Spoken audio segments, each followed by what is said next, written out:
Em thì em sẽ thích người đàn ông điềm tĩnh, chững chạc. Tại em là năng động rồi á, nên em không cần người ta phải năng động. Em sẽ tự làm cho cuộc sống sôi động lên. Hay quá. Hưởng thụ thôi. Hưởng thụ thôi.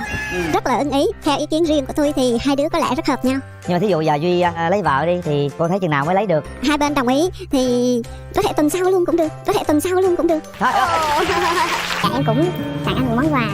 Anh dạ rồi. Mình mở quà ra không? Em mời anh mở dạ. cảm ơn em. Dạ cái này là một cái khăn. Dạ một cái khăn tắm với lại là một cái cốc nước. Xưa yêu nhau ta hay tặng cái khăn mùi xoa đó ha. Đây lần đầu tiên tôi thấy yêu nhau tặng cái khăn tắm.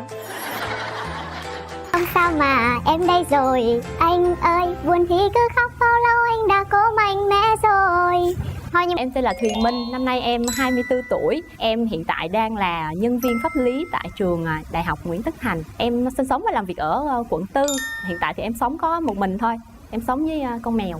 Quê của em là ở đâu? Dạ em ở Thừa Thiên Huế. Huế sao nói tiếng Nam rặt quá vậy? Tại em sinh trong này á anh. Sinh trong đây đúng không? Quê gốc là Huế thôi. Huế mình còn ai ngoài đó không?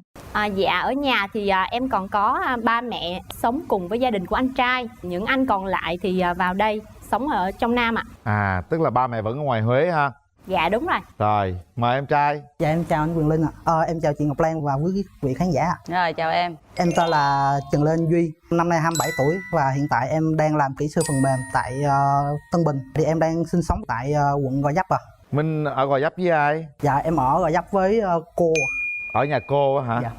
Còn ba mẹ ở đâu? Dạ ba mẹ thì ở Bình Thuận Bình Thuận. Dạ. Bây giờ mình nói chút xíu về điểm mạnh điểm yếu đi nhà gái. Dạ điểm mạnh của em là em rất là năng động. Em thích thể thao và thích tham gia những hoạt động mà mang tính đồng đội. Ví dụ như là đá banh. Trời ơi. Không, bình thường đá banh đó là em chỉ đi coi đá banh thôi. Còn tại không có ai rủ em đi hết. Ngoài ra thì em thích sống một cách healthy, sống kiểu dưỡng sinh, dậy sớm rồi cho mèo ăn, nấu đồ ăn cho mèo.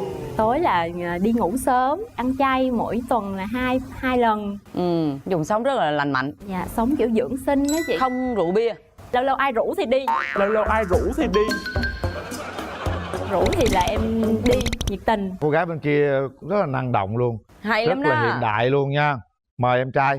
Em là người rất là dễ hòa đồng với mọi người. Em cũng thích chơi thể thao. Em có chơi cầu lông, lâu lâu thì cũng có chơi đá banh. Còn điểm yếu thì đôi khi thường nóng tính trong công việc. Mình có làm sếp không? Em nóng bản thân của em. Dạ. Chứ tưởng đâu làm sếp mà nóng công việc là lính mệt lắm á. Dạ. Nóng với bản thân mình, nóng quá mình làm gì với bản thân mình? Em hay thường vùi đầu bứt tóc mình. Trời em, sao em nóng mà em hành hạ thân xác mình quá vậy cưng? Cạo đầu như anh Linh nè, nóng thì coi như cào cấu tóc này kia được. Thôi nói chung là không ảnh hưởng đến hai cũng được, không sao cả. Đường tình duyên nhà gái thế nào? Em chỉ có một mối tình cho đến bây giờ thôi. Thì hồi đó là còn là sinh viên á. Trời dễ thương quá. Sinh viên yêu được bao nhiêu năm? Dạ em quen có mấy tháng Em thích bạn đó trước. Bạn đó là lúc đó đã là công thành danh toại rồi, nên là cái khoảng cách nó cũng lớn á, là không có được lâu dài. Có mối tình đó thôi hả cưng? Dạ có Còn vậy mỗi thôi á, mà hết nửa trái tim rồi đó. Trời đất ơi. Yêu có chút xíu giờ mà yêu dữ lắm á. Yêu hết lòng. Yêu dữ dội bằng luôn. Cả trái tim. Trời ơi thấy thương không? Từ cái việc tình cảm đó thì em cũng có kinh nghiệm cho mình. Yêu thì kiềm chế lại. Kiềm chế lại. Em ơi, Dạ. không kiềm chế được đâu em ơi. Em đã rơi vào lưới tình rồi, không có thoát ra được. Kiềm chế ước muốn bản thân hả? Cô bé ở đây rất là hay đó nha. Dễ thương. Để chị Ngọc Lan đưa em vào đời. Đưa em vào đời với chị. Tình duyên sao nói cho chị Lan Chào nghe em. đi. Trước giờ thì em có một mối tình chính thức cũng quen được đâu đó khoảng 3 năm hơn Rồi người dài à? Dạ. Rồi sao xa nhau? Thứ nhất là do là cái lúc đó thì em vẫn còn đang là sinh viên, nên là về vấn đề tài chính vẫn chưa có được đủ để mà lo cho bạn nữ. Với lại một phần nữa là do cái lúc đó em còn trẻ, có những cái quyết định và những cái hành động nó còn hơi trẻ trâu. Thôi nhận ra khuyết điểm trong tình yêu vậy là tốt rồi. Nhận ra để mình thay đổi. Đường tình duyên hai bạn cũng chưa có gì hết. Bây giờ Rồi, mình đi đến bây giờ- mối tình này cho nó chắc ăn nè. Nửa cái trái tim còn lại là mong muốn có người yêu như thế nào? Trái tim bây giờ là nó nguyên vẹn lại rồi chị. Lành rồi ha. Rồi vậy thì một cái trái tim nguyên vẹn với một cái mong muốn người đàn ông sắp tới của mình sẽ là như thế nào? Em thì em sẽ thích cái người đàn ông điềm tĩnh, chững chạc. Tại em là năng động rồi á, nên em không cần người ta phải năng động nữa. Em sẽ tự làm cho cuộc sống sôi động lên. Ta chỉ Hay cần quá. hưởng thụ thôi. Hưởng thụ thôi. Quá hay. Mình tự mình làm chứ mình phải chi chờ người khác, phụ thuộc người khác, đúng không? Đúng. Đây là một cái suy nghĩ rất là tích cực luôn. Rồi Vỗ tay. vỗ tay. Anh trai.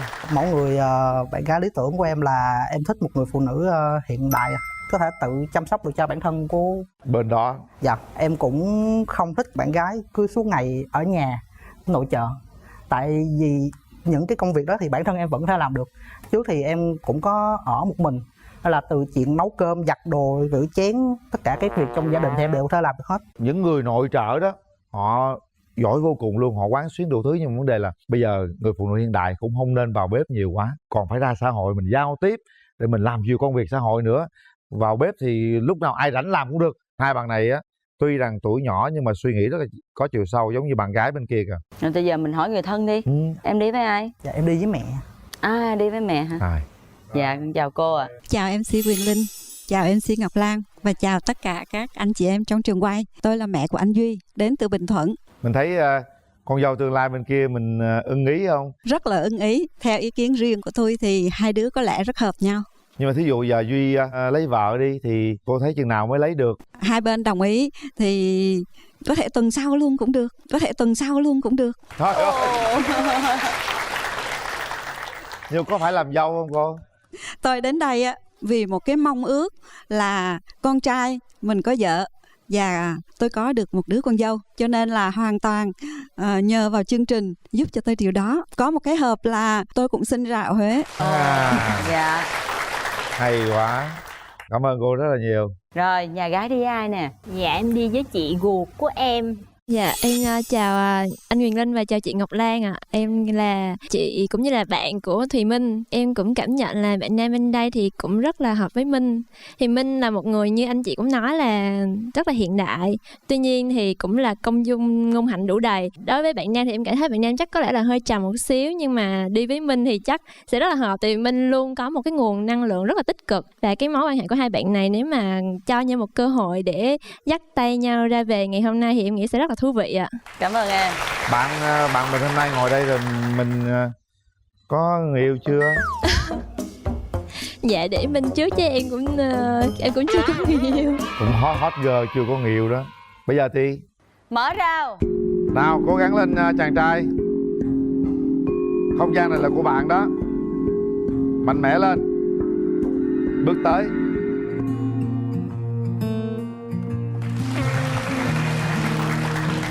Anh có món quà muốn tặng. Cảm ơn anh. Dạ em cũng tặng anh một món quà. Anh dạ rồi. Mình mở quà ra không? Em mời anh mở đi ạ. Cảm ơn em nhiều nha. Dạ cái này là một cái khăn. Dạ một cái khăn tắm với lại là một cái cốc nước. Thì em cũng suy nghĩ cũng khá là lâu, nhưng mà em quyết định là chọn cái khăn tắm tại vì nó gần gũi với bản thân của mình. Hy vọng là anh nhận được món quà sẽ trân quý và chăm sóc tốt sức khỏe của mình. Rồi, anh cảm ơn em. Dạ. Rồi về chỗ đi các bạn. Ngày xưa yêu nhau ta hay tặng cái khăn mùi xoa đó ha. Đây lần đầu tiên tôi thấy yêu nhau tặng cái khăn tắm. Cảm nhận về nhau đi, lần đầu tiên trong cuộc đời chúng ta gặp nhau đấy. Em có cảm nhận gì về anh không? Anh có run không? Cũng hơi. Em thấy là anh hơi run á, nên là anh nói hơi bé. Đúng rồi. Em thấy anh thì nhìn đàng hoàng, nhìn chững chạc. Hồi nãy á, em không có được hỏi về yếu điểm. Em cũng muốn chia sẻ một chút ạ. Dạ yếu điểm của em là em rất là bay bổng và rất là thích tham gia những cái hoạt động bên ngoài. Trong tuần thì em sẽ thường đi làm và đi học. Chỉ có thời gian vào cuối tuần thôi. Đôi khi là cuối tuần là em còn tham gia các sự kiện ở trường, đi làm tình nguyện nữa. Thì không biết là nếu như mà em có công việc bận rộn như vậy thì anh có thông cảm được cho em hay không? công việc mà nên mình phải ưu tiên hơn, nên là anh không có cái vấn đề gì. Tại vì anh quan điểm rõ ràng là anh thông cảm cho em thì chắc chắn là em cũng sẽ thông cảm nếu như mà anh có một cái công việc đó mà anh cần phải giải quyết liền. Em có biết nhậu không? Điểm yếu của em là em không biết nhậu nhưng mà em biết la. Cái tửu lượng của em rất là kém, nhưng mà thông thường thì em sẽ nhiệt tình á, kiểu em sẽ hòa đồng, em sẽ nói vô này kia. Thí dụ như là 1, 2, 3 Vô đó.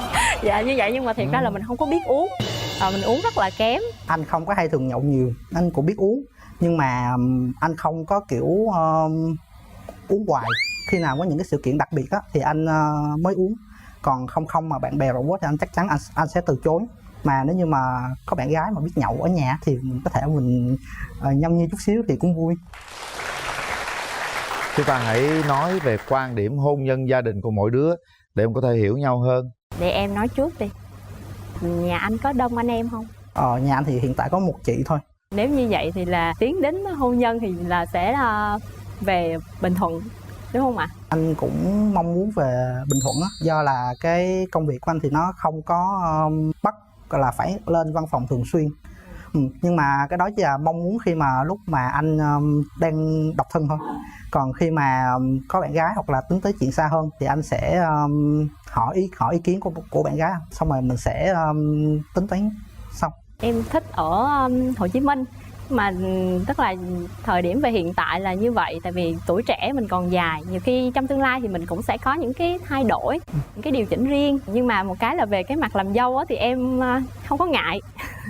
Ra em không có ngại làm dâu, tại vì ở nhà em thì em cũng thấy như vậy. Nếu như mà làm dâu á thì em lại để ý được là mình sẽ được người lớn hướng dẫn và chỉ bảo trong cái thời gian đầu, thì em cũng thấy cái việc này nó rất là hay, thì em lại rất là tích cực trong cái việc đó, chứ không phải là nghĩ là làm dâu thì sẽ bị cái này bị cái kia. Dạ, nói chung là em lạc quan. Cô gái rất hay nha, còn trẻ nhưng cô suy nghĩ rất là hay luôn đó. Tại ở nhà em là em cũng thấy như vậy, các chị thì làm dâu thì rất là thân với em, hay cho tiền. Vui lắm, nói chung là vui lắm. Dạ. Bảo đảm mẹ chồng khoái liền luôn. Mẹ anh rất là thương con dâu. Ủa, có rồi hả anh? Không, ý là lúc nào cũng hối. Mẹ anh nói là không có phải là cưới về làm dâu, mà là cưới về để mẹ có thêm một người con nữa, để vui nhà vui cửa. Em vui lắm. Anh nói là em vui hơn. Tiền bạc làm sao? Vợ giữ hay chồng giữ? Nói cho nhau nghe đi. Em là một người phụ nữ rất là thông minh, nên là anh nghĩ là cái vấn đề tài chính thì giao cho em thì anh nghĩ là sẽ ổn hơn anh. Sao anh tin tưởng em quá vậy? Thì cái đó là cái cảm nhận ban đầu của anh là như vậy. Dạ. Mới cảm nhận thôi, về nó tính khác đó. Em thì về cái mặt tài chính thì em cũng không có kinh nghiệm, mà theo em thì em cũng không có muốn là mình giữ hết tiền đâu. Anh đi ra ngoài thì anh cũng sẽ cần có cái khoản chi của anh, mời bạn bè. Ngay cả trong văn phòng của em cũng vậy, bình thường là đi làm là phải thủ 1 triệu á, chứ còn mà không là bất an lắm. Nên là em cũng sẽ cho anh triệu. Em sẽ 1 triệu một ngày hả? 1 triệu một ngày hả? Dạ đúng rồi đó chị. Ở văn phòng em là lúc nào cũng lỡ mà cá độ mà thua một cái là 1 triệu luôn đó. Trời ơi. Nhưng mà nói cái này thôi đừng có lên nha, mất công sếp em nghe. Có, sếp cũng sẽ nghe đó. Vậy là yên tâm đi. Nữa có vợ sẽ cho ngày triệu để có gì cá độ trong văn phòng thôi. Cá chè cháo rồi ăn uống thì thôi. Xù xì thua là bao trà sữa đó. Đó, trà sữa đó. Cô gái này tính cách rất là hay luôn. Bằng mọi cách nha, chinh phục cô gái này. Đó, bây giờ đây. Mẹ nói tuần là chơi luôn đó. Hai đứa sao á tính. Hai đứa nhìn nhau, rồi nhìn thẳng mắt nhau, hát cái bài nào đó tình gì đó tặng cô gái ấy. Anh hát không được hay lắm nên có gì em chịu không? Dạ. Người yêu ơi, có biết em buồn em lẻ loi, và anh sẽ chờ, và anh sẽ đợi, dù cho gió mưa rằng kín lối ra không tìm được thấy đường em. Anh run quá.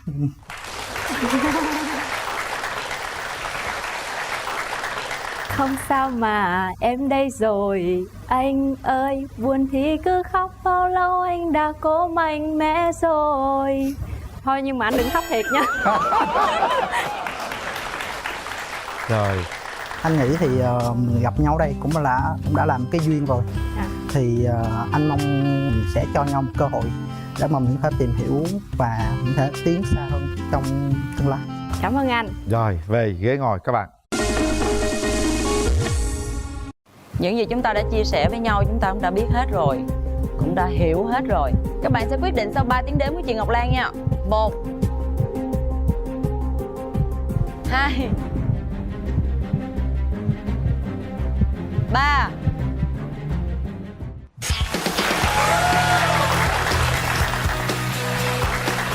Bây giờ hai đứa chính thức hẹn hò nhau, nắm tay nhau đi nào. Đây là cô gái. Rồi xin phép mẹ đi, nói mẹ đi, mẹ ơi con có người yêu rồi. Mẹ ơi con có người yêu rồi.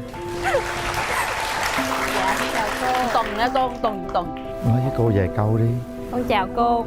Con rất là vui khi mà hôm nay được đến và gặp cô và gặp anh ạ. Hy vọng là trong tương lai là tụi con sẽ có thể tiến xa hơn và hy vọng là cô sẽ giúp đỡ cho con nhiều hơn ạ.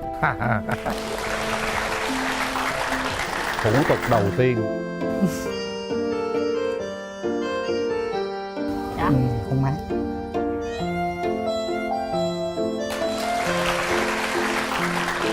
Sao mà anh thích hai em vô cùng luôn á, thật. Chúc hai em thật là hạnh phúc. Dạ cảm ơn anh. Đây những phần quà dành cho các bạn. Chương trình gửi tặng bạn phần quà từ nhãn hàng thép Vina QA, thép xây dựng Nhật Bản tinh thần thép. Chúng tôi sẽ gửi tặng các bạn một món quà, đó là một bộ sản phẩm nhãn hàng Amity trọn gói với các sản phẩm nước lau sàn, nước giặt, nước xả vải, nước rửa tay, nước rửa chén. Nhãn hàng Amity sẽ đồng hành với các bạn trong cuộc sống. Amity, bạn nhỏ của mọi nhà. Hura là nhãn hiệu bánh bông lan từ BBK, được làm từ các nguyên liệu hoàn toàn tự nhiên, sữa thật, trứng tươi, có thể thay thế bữa ăn sáng và bữa ăn phụ mà vẫn đảm bảo chất dinh dưỡng cho một ngày dài năng động. Bánh bông lan Hura làm từ trứng. Toshiba Việt Nam tặng mỗi bạn bếp điện từ Toshiba IC20S1BV mặt kính cao cấp Hegon của Đức, có khả năng chịu lực và chịu nhiệt tốt. Sản phẩm đạt tiêu chuẩn EMC, chịu lực 150 kg, chịu nhiệt 600 độ C, hẹn giờ nấu tiện lợi, an toàn khi sử dụng, điều khiển cảm ứng thông minh nhanh nhạy, mâm nhiệt cao cấp, hiệu suất cao, thiết kế chống thấm hoàn hảo, tặng nồi lẩu inox cao cấp 2 lớp. Chương trình dành tặng hai bạn một phần quà nhỏ là gói Ruby của ứng dụng hẹn hò Speak Couple, vừa được ra mắt với những tính năng nâng niu tình yêu, giúp cặp đôi hiểu và yêu nhau hơn. Rồi, hạnh chúc phúc mừng nha em. Dạ em cảm ơn Em cảm ơn anh chị ạ. Ngồi trên người ngồi dưới, người trong người ngoài mà không nhận ra nhau, phải nhờ tới chương trình mới vui lắm. Dạ. Nhưng mà chị hỏi nè, lý do tại sao em bé? Chắc là em làm thơ. Em tên là Lê Nam Phương và năm nay em 25 tuổi, em đang làm một nhân viên ngân hàng. Bạn trai? Em tên là Trương Quốc Cường, 30 tuổi, nhà ở quận 11. Nghề nghiệp hiện tại của em là cầm đồ. Cầm đồ tức là mình làm chủ hả? Tiệm đó hay là sao em, hay là nhân viên?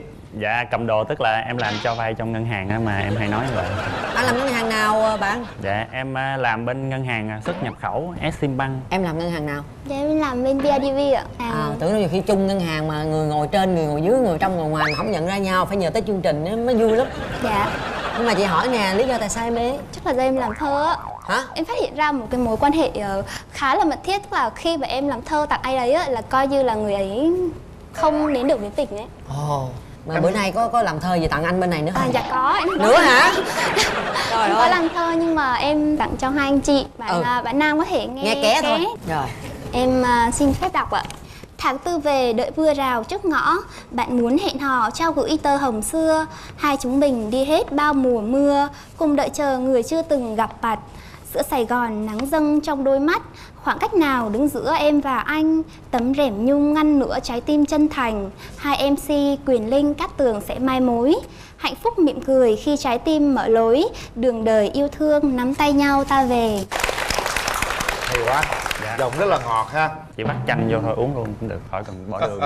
Bạn có sở trường gì? Em tính toán rất là nhanh. Đúng là làm ngân hàng mà, khâu cho vay nữa. Sở trường. Dạ đúng rồi. Bạn có bao nhiêu mối tình rồi? Nếu mà xét về tình yêu mà hai người á thì chưa có chị ạ. Chưa có. Dạ, còn xét về tình vào một phía thì chắc cũng có. Nói chung em là người khá là thẳng thắn và sống thật với cảm xúc của mình ấy. Nên em cũng có chia sẻ với bạn ấy là tớ rất thích cậu. Nhưng mà hầu như là nhận được cái sự từ chối. Bạn ấy nói thôi nhận nhưng người không nhận. Cái người đó kỳ quá vậy. Dạ, bình thường ấy là con trai là tỏ tình với con gái trước. Nhưng mà em lại là con gái đi tỏ tình với con trai trước. Thì đối với những người mà quan điểm truyền thống thì họ nói ôi như thế là không được. Bạn trai quan điểm như thế nào về cái điều bạn gái vừa chia sẻ bạn? Thì em thấy chuyện nó cũng bình thường thôi, nam nữ gì mình cũng có thể chủ động được, không sao hết. Đây là bạn nam ấy chắc có suy nghĩ giống em là nó bình thường, nhưng mà đối với những người khác thì điều đấy nó không bình thường. Trời thôi, cái bộ bình thường đó là suy nghĩ của em thôi.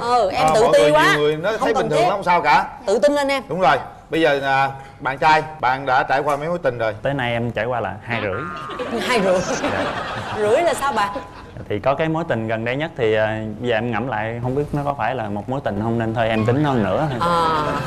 Qua 2 mối tình rưỡi đó, bạn rút ra kinh nghiệm gì? Không có rút được những cái kinh nghiệm gì hết, mà toàn những điều kinh khủng không à. Thì đó, qua những kinh khủng đó mình mới có kinh nghiệm hơn. Mình có đặt ra tiêu chuẩn gì ở người bạn gái mình muốn tìm không? Dạ, tiêu chuẩn của em thì nó đơn giản lắm, chỉ có 3 từ thôi là 1m6, 50kg với lại nhí nhảnh. Dạ em chắc đạt được khoảng 30% chị ạ. Cái gì mà cô này cũng tự ti dễ đó là sợ em luôn. Tự tin lên. Em chỉ có nhí nhảnh thôi anh ạ. Về cái 1m6 với lại 50kg thì em nghĩ là chắc không đạt rồi anh ạ. Dứt khoát là phải 1m6 với 50kg hả? Dạ thì mình nói hình tượng ra vậy thôi. Em là người của những con số mà cái gì cũng phải có ra số mới biết được. Thôi một cái đó một chút xíu nữa mình kéo màn lên, mình sẽ mặt đối mặt là mình thương lượng sao. Anh có tiêu chuẩn đúng không? Thì em có tiêu chuẩn. Em không đặt nặng về vấn đề ngoại hình đâu, nhưng mà em hơi nhỏ người á, cho nên em muốn một người mà che chở mình, có thể chăm sóc được cho gia đình. Và đặc biệt đó là không nhóm máu O anh ạ. Anh nhóm máu gì ạ? Em nhóm máu AB. Tại sao không nhóm máu O liên quan gì? Tại em có máu O cho nên em nghĩ là nếu như người máu O á, thì họ giống mình nhiều quá. Nhược điểm của người máu O á là chỉ cần uống một chút cồn thôi thì mặt đỏ lên, đúng không? Mặt đỏ lên, cho em nên là AB mà em uống 1 ly cũng đỏ.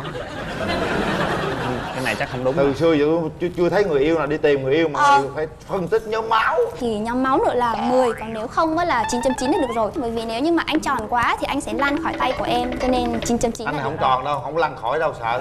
Sao vậy? Nói chung che chở trước cơn bão gió chứ cũng hơi mệt. Ví dụ như anh không che được mà anh lấy dù che được. Lấy dù che còn mệt nữa, cầm cái dù gió nó mọc lên còn mau băng. Ủa là sao? Thì mình độn mấy cục đá vô cho nó nặng hơn. Không nhỏ lắm hả? Tướng người bên đây mảnh khảnh lắm. Trời đất ơi, gió thổi chắc 2 đứa bay luôn á. Sao? Thấy cổ lành không? Dạ thì nói nhiều vui vẻ, em thích. Dạ. Thích phải không? Dạ. Bây giờ nếu mà phù hợp thì bao lâu thì mình sẽ kết hôn được? Năm sau. Chuẩn bị hết trơn rồi, thiếu mỗi tên cô dâu nữa. Câu này nghe quen lắm nè. Cái điểm gì em không thích nhất ở người phụ nữ? Có nhiều anh trai rồi bạn thân rồi anh nuôi. Ủa cái anh nuôi thì thôi tôi chấp nhận cũng được đi. Mà cái bạn thân với lại cái anh trai mắc mớ gì? Anh trai để ý em nói là anh trai nhận đâu ngoài về á, chứ anh trai là nuôi á phải không? Dạ đúng rồi. Hồi đó giờ em cũng bị mấy lần rồi. Em cũng nuôi mấy người rồi đúng dạ không? Không, mấy bạn nữ trước của em á thì em nói sao đi với bạn đó nhiều quá, nói không này anh trai kết nghĩa của em, kết nghĩa xong rồi 2 đứa cự nhau cái đi với bên kia luôn. Tôi hỏi bạn em có anh nuôi anh kết nghĩa gì không? Dạ không chị ạ, bởi vì em sống rất là thật cảm xúc của mình. Cái vấn đề mà anh nuôi em nuôi á, nó chỉ là một cách vỏ bọc để chúng mình che đậy cái cảm xúc của tụi mình thôi, cho nên em không thích như thế. Đúng rồi, em đồng ý. Rồi có lẽ bây giờ hai bạn nói chuyện qua lại cũng cảm nhận về nhau chút xíu rồi. Chúng ta hỏi thêm người thân thử xem bạn trai có đi với ai không? Dạ em đi với một anh đồng nghiệp với em gái của em. Em gái đi. Theo cảm nhận của em thì chị dễ thương, năng động, rất là vui vẻ. Kế bên là sếp của anh hả? Rồi chào sếp cái đi. Theo sếp thì có duyệt cho vay không? Nhìn cái bạn nữ bên đây là rất là dễ thương, có cá tính, rất là hợp với Cường. Nhưng mà thấy chất người không biết có được sếp trên nữa gì không. Bạn nữ, người thân của em dạ, bạn áo trắng ạ. Bản thân Nam Phương á, thì sống tình cảm, rất ít bạn bè. Cho nên là nếu mà bạn là bạn trai của Nam Phương thì bạn có sẵn sàng để cho Nam Phương xem bạn là giống như là cái mối quan tâm duy nhất á. Tính mình là quen xong thì cũng chỉ biết có 2 đứa không à, không có biết nhiều lắm, cho nên là mỗi lần cứ có một người yêu là cứ rụng mất một đống bạn. Phương á, rất là kỳ vọng buổi gặp gỡ hôm nay, cho nên là hy vọng là bạn không làm Nam Phương thất vọng. Thì mình rất là vui nếu mà hai bạn đến được với nhau, và càng vui hơn nếu mà năm sau các bạn có thể cưới nhau. Để anh qua anh xem mặt bên đàn gái thế nào nha. Chào bạn, rất là xinh, cười tươi. Dạ. Đọc thơ rất hay ha. Dạ cảm ơn anh ạ. Dễ thương lắm. thương có dễ không mới quan trọng. Kéo ma. Chúng ta có 2 phút để gặp gỡ. Bắt đầu. Tặng bạn món quà. Dạ, cảm ơn anh ạ. Dạ. Em thấy anh thì cũng dễ thương. Lúc mà nghe giọng nói của anh á, thì em thấy anh điềm đạm. Chưa biết mình có kết quả sau này có đi được với nhau hay không, nhưng mà anh là một người rất là đặc biệt đối với em. Tại vì anh là người đầu tiên xuất hiện ở cái ngày đầu tiên mà em 25 tuổi. Hôm qua là sinh nhật của em á. Nhìn em thì anh thấy em cũng xinh xắn. Anh ơi, anh nói là nếu mà được ấy thì năm sau mình lấy nhau đúng không? Tụi mình lấy nhau ấy thì em về làm dâu ạ. Chắc cả 1-2 năm gì đó. Dạ. Được không em? Em làm được thì có gì sai sót thì bố mẹ có thể chỉ bảo mình dần dần cũng được. À đúng rồi, là anh có họ bảo là cái người bạn gái của anh á là phải cao từ 1m6 đổ lên. Nhưng mà em thì không đủ được 1m6 đâu. Nhìn người cũng không có mập mạp lắm. Thì nãy anh nói 1m6 tức là cho em nó bao gồm guốc rồi cũng được, không sao đâu. Anh cũng đâu có nói là bao gồm guốc đâu. Đâu nói 1m6 đi chân không đâu. Dạ. Là... Nói chuyện tới sáng luôn nè. Anh thấy em cũng rất là dễ thương, vui vẻ. Có nhược điểm gì không anh? Nhược điểm thì phải tiếp xúc nhiều thì mới biết được. Em rất cảm ơn anh về món quà này. Vì đây món quà mà đầu tiên em được nhận từ một coi như nam. là sinh nhật em. Vâng, cảm ơn anh. Giờ với em như thế là đã vui rồi ạ. Hết thời gian. Chúng ta sẽ có 3 tiếng đếm để quyết định. Mời bạn trai và bạn nữ gái để tay vào nút bấm. Và bây giờ thời gian quyết định bắt đầu. 1 2 3. Hết thời gian. Rồi. Sao không bằng nào bấm vậy? Dạ thì nói chung em đã nói là em hơi bị lạ, cho nên là có những cái nguyên tắc của em thì cái đó cũng rất là khó để hai đứa có thể tiến xa. Em cũng chia sẻ là em càng người nhạy cảm lắm, cho nên là khi lần đầu gặp đầu tiên mà em thông qua nhiều cái hành động cử chỉ là em có thể biết được cái tình cảm người đó dành cho mình như thế nào. Thì nếu như mà họ không chọn mình thì mình cũng tôn trọng cái quyết định của họ, không sao hết ạ. Có khi nào tại làm thơ nữa không ta? Chắc không vậy đâu chị. Mai mốt gặp bạn nào đừng làm thơ nữa nha. Không, nhưng mà đó là cảm xúc của bạn ấy. Khi bạn ấy dâng trào cảm xúc ngoài chuyện tình yêu đừng làm thơ. Làm thơ tặng ai bất kỳ cái gì cũng được. Mong rằng chúng ta sẽ tìm được một nửa yêu thương của mình trong một ngày xuân. Sơn bông tay Sơn. Sơn bông tay chân đẹp chứ mắc gì không ta Sơn? Dạ đưa tay ra coi người ta đẹp mà. Rồi làm gì con trai để móng tay vào mặt cái ghê vậy? Dạ không, cái con được. Em tên là gì? Dạ em tên là Thanh Tuyền, năm nay em 27 tuổi. Hiện em là nhân viên BG của siêu thị. Hơi run phải không? Dạ. Không có sao run hết. nhưng mà nói rất là chững chạc rõ ràng ha. Rồi mình nghe bạn nam giới thiệu coi bạn nam bao nhiêu tuổi, làm gì nè. Xin chào quý khán giả đang xem chương trình ạ. Chào Huyền Linh. Dạ, chào chị Cát Tường ạ. Em tên là Trương Đình Duy. Năm nay em 28 tuổi, sinh sống và làm việc tại Biên Hòa, Đồng Nai. Làm gì em? Dạ em làm công nhân ạ. Công nhân cụ thể làm gì? Em sản xuất phụ liệu may thôi ạ. Nãy chị chưa hỏi Tuyền là Tuyền ở đâu? Dạ em ở thành phố Hồ Chí Minh. Chà, rồi ở xa mình yêu đương hẹn hò ở xa, bạn có ngại không? Dạ. Em không ngại. Dạ thưa chị đi, có xa chăng nữa thì em vẫn đi tới nơi ạ. Em nói em làm ở trong siêu thị là làm sao? Dạ em bán hàng trong siêu thị á chị. Rồi mình làm theo ca hay là mình làm cả ngày, mình làm bao lâu? Có nghỉ được ngày nào? Em làm từ 1 giờ trưa đến 9 giờ tối chị. Ngày nào cũng làm hết? Một tháng em được nghỉ 2 ngày. Mình đã có mối tình nào chưa? Mối tình chính thức thì chưa có chị. Mối tình giống như là trẻ con thì có chút tình đơn phương hay là gì đó. Tình đơn phương nữa hả? Ví dụ như người ta thích em mà em không có thích người ta, hoặc là em thích người ta không có thích em. Nhưng em có hiểu lý do tại sao mình không có một người bạn trai không? Em nghĩ là mình nói hơi nhiều khi người ta cũng không có thích. Với lại nhìn bề ngoài của em á thì em tròn với em đen, có lẽ là không có thu hút được bạn trai. Bạn trai có thích người con gái hơi có da có thịt một chút không? Dạ nói chung là mẫu của em thì không có kén chọn hay bất cứ một cái gì cả. Như mẫu của em chỉ là đồng cảm là được rồi chị. Bạn có mối tình nào chưa? Dạ chỉ có một. Bao nhiêu năm? Dạ kéo dài tới 4 năm 6 tháng. Con số ấn tượng nha. Quá ha. Có thể nói cụ thể bởi vì nói chung về kinh tế gia đình. Tức là kinh tế. Bây giờ là bạn đã chuẩn bị cho cái việc mình lập gia đình chưa? Dạ em đã sẵn sàng từ cách đây 2 năm rồi anh. Là sau khi chia tay mối tình đó là mình rút kinh nghiệm, mình sẵn sàng luôn hả? Dạ. Bây giờ mình đã chuẩn bị được gì rồi nè? Em có tích góp được một số vốn, cũng có một cái khu nho nhỏ nằm ở trên Vĩnh Cửu, Đồng Nai. Như vậy cũng ổn định rồi ha. Dạ. Bạn nữ mình nghĩ là bao nhiêu lâu mình sẽ kết hôn được? Dạ nếu được thì khoảng 1 hay 2 năm mà. 1 hay 2 năm. Dạ. Bạn có ưu điểm gì không? Ưu điểm của em là hòa đồng, vui vẻ, biết lắng nghe, biết quan tâm mọi người. Bạn mong muốn tìm một người bạn trai như thế nào? Mẫu của em là giống như anh Quyền Linh vậy đó, vừa giỏi giang trong công việc, rồi giúp vợ đảm đang việc nhà. Tại em hay coi chương trình của anh Quyền Linh nấu ăn á. Trời ơi, anh trên chương trình TV anh vậy thôi chứ về nhà vợ anh làm không hả? Anh có làm em thích là có một người như vậy để cùng nhau mà chia sẻ chị. Bạn trai có chịu có phụ bạn gái làm việc nhà đồ đỡ đần công việc không vậy? Dạ, quan điểm của em thì nhất mẹ xong rồi mới tới vợ. Đúng rồi, ai cũng vậy thôi. Dạ. Mẹ là số 1, ba hiện giờ mẹ mình là đang số sống 1 với rồi. mẹ hả? Dạ, hiện giờ em đang sống với mẹ ạ. Thì phải về làm dâu hả bạn? Em tôn trọng ý kiến của bạn em chứ em không theo nhất thiết phải là theo ý của em. Nhưng bạn có chịu lên thành phố ở không? Dạ, nếu em lấy nhau. Em sẵn sàng em chuyển nơi ở. Ồ, vậy thì cũng dễ. Hồi nãy anh nói mẹ là nhất mà anh lên thành phố ở, vậy anh bỏ mẹ trai anh. Không, có nghĩa là mẹ đi theo luôn chứ không phải là bỏ mẹ ở lại. Gia đình anh đông anh em không ạ? Hiện tại thì mình còn một đứa em trai và cũng đang đi làm. Gia đình em cũng có 2 chị em cũng có một em trai đang đi làm. Dạ. Em cũng sống chung với mẹ. Rồi. Nếu bây giờ ngược lại bạn phải về với Biên Hòa sống thì bạn có chịu không? Dạ chịu, tại vì mình lấy chồng thì mình phải theo chồng. Cặp này được ha, tốt. Rồi, cái mẫu người của em muốn như thế nào? Em không có một cái tiêu chí về mẫu bạn gái của mình như thế nào. Chỉ đồng cảm thôi đúng không? Có 2 cái lý do là em tối kỵ. Thứ nhất là đừng mặc quần sọt quá ngắn. Em thấy hay mấy cái mẫu bạn mà mặc quần sọt nó ngắn á, là cái đó em hầu như là em bị dị ứng. Yên tâm đi sao anh. Vậy? Dạ, mặc chị đẹp thôi, cũng xì tin cũng khỏe. Tôi chỉ mặc là quần là ngắn sát luôn á. Không, đầm thì được. Quần sọt có làm sao đâu. Trẻ trung năng động. Quần sọt rin đồ này kia bình thường, bụi đẹp mà. Không, em thấy nó sao sao á chị. Trời đất ơi.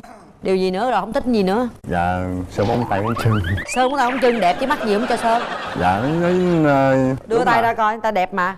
Rồi làm gì con trai để cái móng tay về ngoặt mình thấy ghê vậy? Dạ không, cái công việc của em nó còn móng. Làm gì? Dạ, bên nó tháo phụ kiện thôi. Thiết kế cô bên này mặc quần sọt đi hẹn hò. Ghét quá. Anh ơi, lỡ hôm nay em đi em mặc quần sọt thì sao anh? Đó, ví dụ gì đó. Nó nếu mà lần đầu thì không sao đâu, tại vì coi như lần đầu cũng như lần cuối không như chưa biết. Trời ơi, cái gì?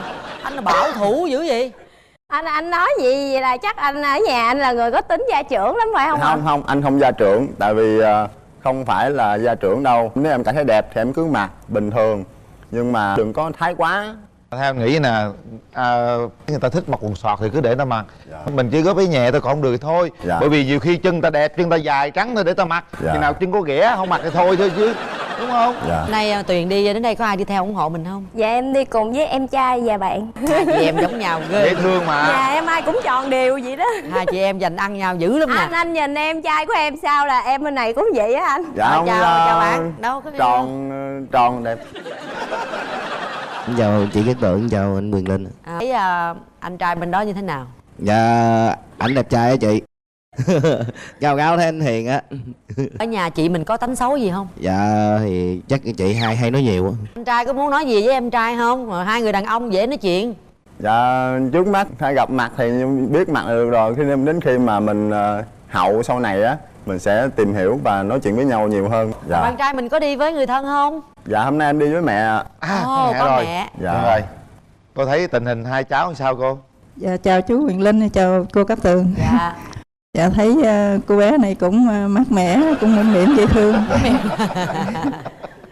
Bình thường ở nhà thì anh có cái tính xấu gì không cô? Đi làm về mệt là ngủ hừ lên rên. Rên dữ lắm. Rên hả? Dạ không. Cô nghe ngủ thì ngáy chứ rên là rên sao? Dạ, được rồi. Chào bạn, mát mẻ ha. Dễ thương mà. Dễ thương. Mũm mỉm không ạ? Múp míp. Mập luôn. Dễ thương. Có muốn nói gì với bác không?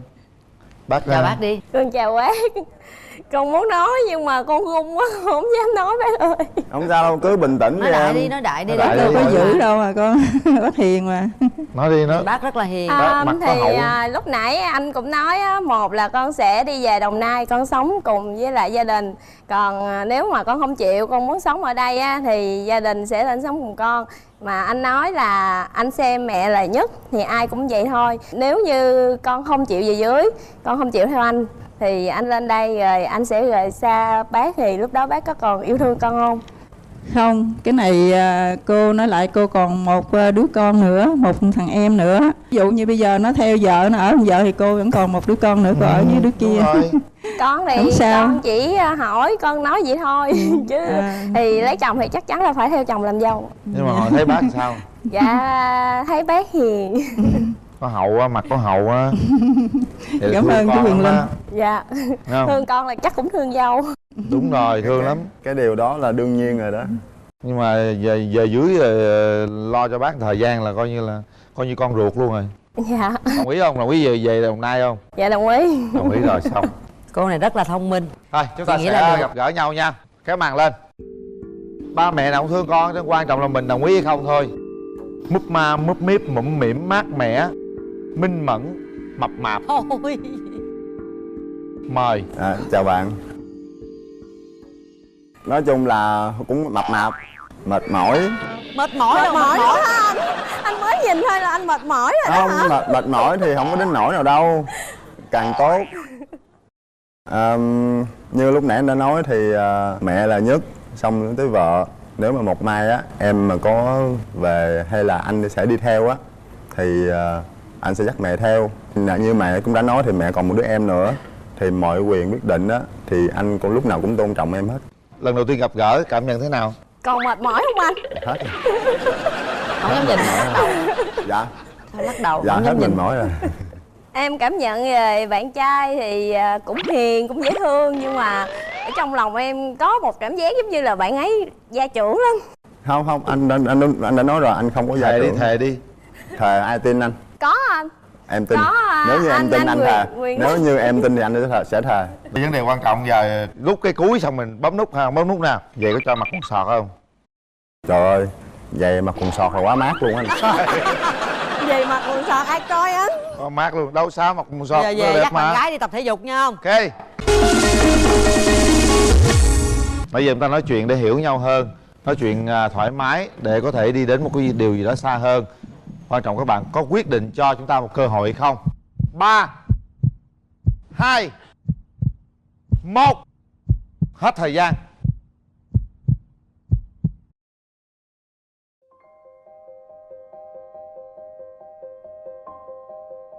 Rồi. Tại sao bạn nữ lại không bấm nút? Dạ, tại vì cái tính em á thì cũng như em trai em cũng chia sẻ rồi, em nói nhiều. Mà lúc nãy anh vừa gặp em thì anh nói anh mệt mỏi. Em sợ là sau này em nói nhiều quá anh sẽ càng mệt mỏi thêm. Cái chữ đó thấy không? Hồi nãy cái chữ nó hớ hả? Bậy bạ gì Không, không. Cái em chỉ đáp theo cái kiểu mà mập mạp mũm mỉm kèm theo cái chữ hai chữ M cuối cùng. Nó vui cuối cùng hậu quả nó vậy thấy chưa? Chỉ có vậy hai sao chữ. lúc nãy anh không nói với em là anh nói vui? Trời ơi, thiệt tình luôn, chỉ có mệt mỏi thôi mà không bấm nút. Để ví dụ cho bấm lại thì bạn có bấm không? Dạ, nếu mà bấm lại thì chắc em cũng không bấm đâu à. Tại sao? Không phù hợp. Không phải là không phù hợp mà em cảm thấy chưa có rung động. Chưa có rung động. Với lại em với bạn ấy đi cưới người ta nói số 10 đó. Số 10 hơn số 9 mà. Không sao. Thôi nhưng mà anh đừng có buồn thì không, mình cũng có thể là bạn của nhau mà. Rồi cũng được, không sao hết. Không sao cả. Đấy, mai mốt mình nói gì mình cũng gọi là người ta gọi uống lưỡi trước khi nói ha. Nhiều khi lộn đó, đôi khi người ta hiểu lầm thôi chứ không gì trơn á. Không, bạn trai đây dễ thương mà, nó cũng rất là chững chạc. Yêu thương mẹ chắc chắn yêu thương những người xung quanh mình rồi. Để tặng hai bạn. Thích chàng trai đó mình thích người nói luôn, nó đụng chạm nhiều lắm. Dạ. Ha? Dạ. Anh nói vậy thôi, còn tùy em thích ai thích vậy. Chứ anh cũng thích người nói. Bởi người nói người ta thông minh, người ta giỏi, ta có tính toán nó mới rụng tóc nó mới hói.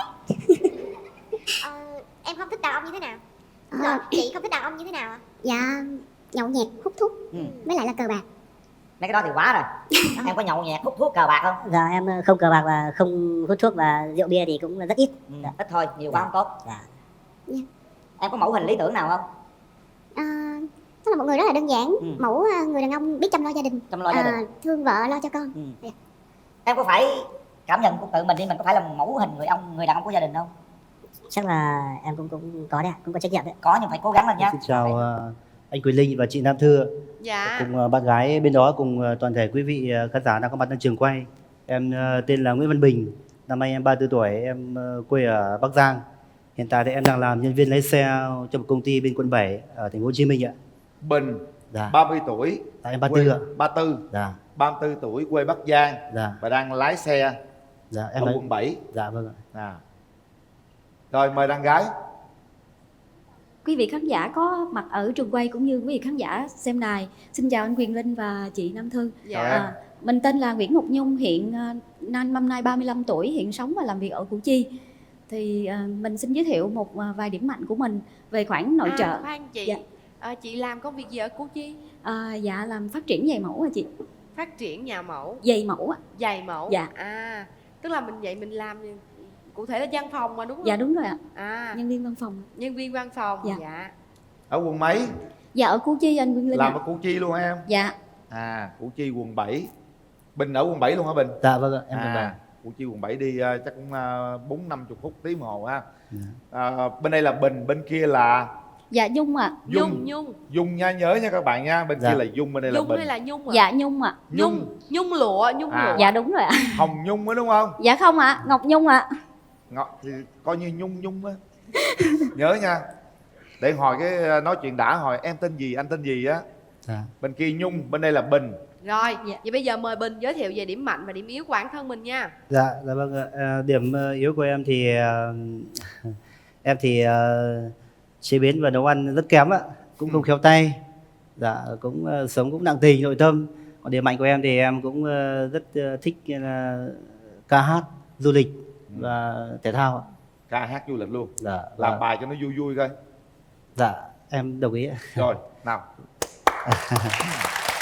Vâng, để cho không khí trường quay thêm vui và để gửi tới một món quà tinh thần cho bạn gái cũng như là toàn thể quý vị ở đây, em gửi tới bài hát mang tên là Lời Anh Muốn Nói ạ.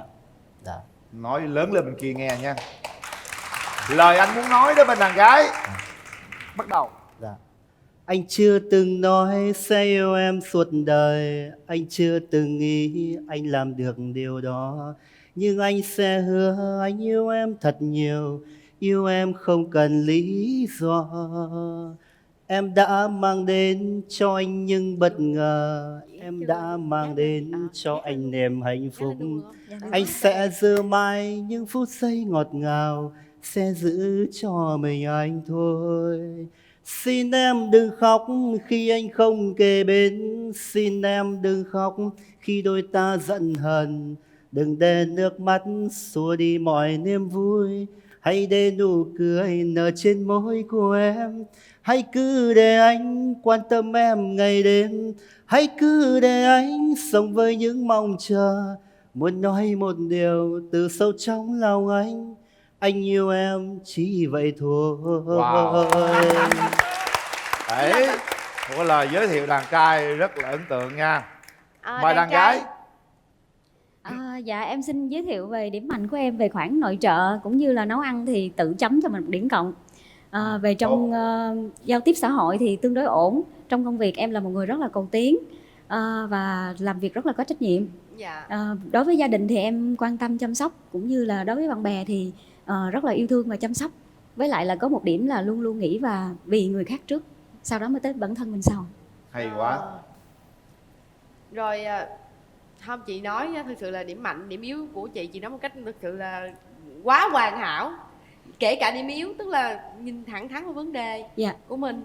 Vậy thì cái đường tình duyên của mình như thế nào ạ? Dạ thì em cũng đã trải qua 2 mối tình. Mối tình thứ nhất thì cũng quen được khoảng 3 năm nhưng mà là yêu xa. Thì bạn ấy có một người con gái khác nên tụi em đã chia tay. Sau đó là có quen với lại một bạn người Trung Quốc. Nhưng mà khi mà gia đình biết là quen với người Việt Nam thì gia đình đã không cho quen với nhau và tụi em đã chia tay. Thì từ đó đến nay cũng khoảng 6 đến 7 năm rồi. Thì em cũng có gặp một vài người đó nhưng mà không đi đến đâu cả.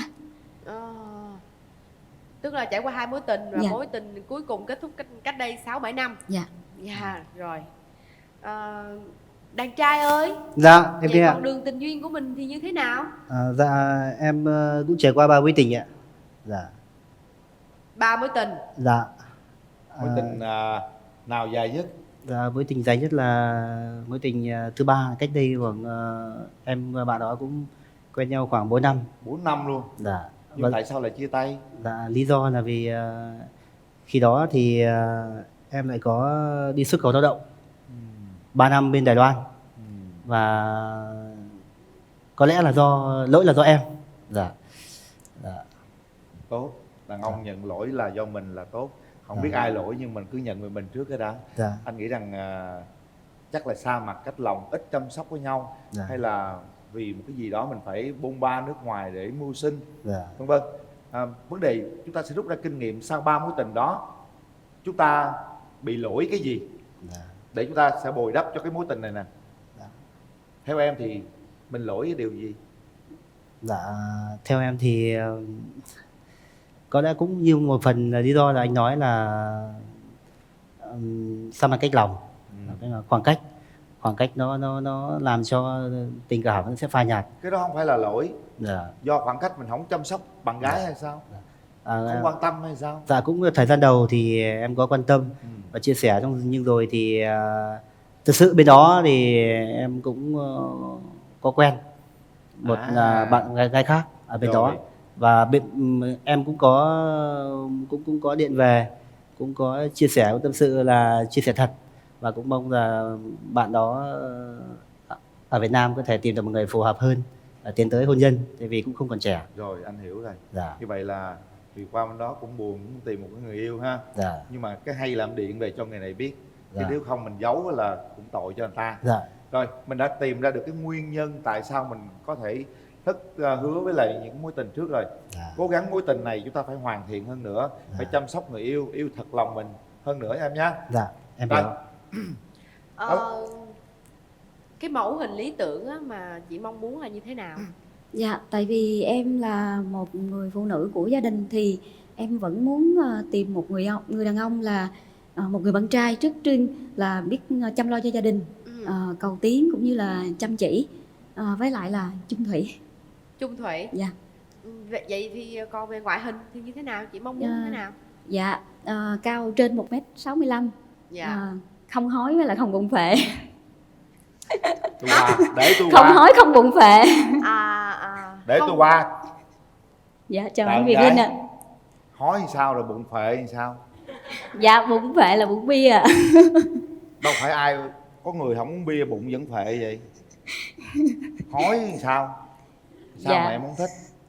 Em không hiểu sao, nhưng mà khi mà em đối diện với lại một người có mái tóc hói thì cái cảm nhận đầu tiên, cảm xúc của em nó tuột mút, đúng không? Dạ, nó tuột mút, đúng rồi. Nó tuột mút. Các cô gái bây giờ cứ hay như thế, đừng có quan tâm đến cái chuyện gọi là tóc tai của người ta, biết đâu đó là gọi là cái di truyền của người ta, cái gen của người ta, biết đâu ta suy nghĩ nhiều quá nó hói.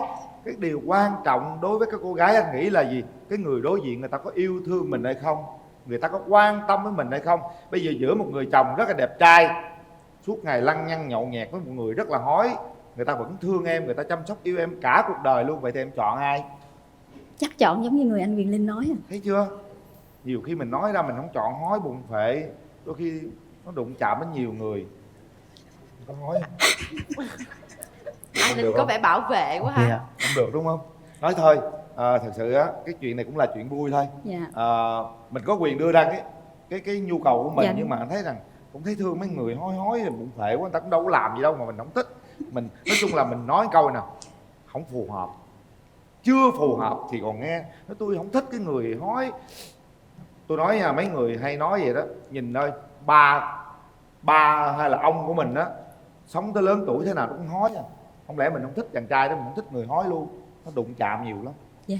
Ha? Dạ. Anh nói vậy thôi, còn tùy em thích ai thích kệ. Chứ anh cũng thích người hói. Bởi người hói người ta thông minh, người ta giỏi, ta có tính toán, nó mới rụng tóc nó mới hói.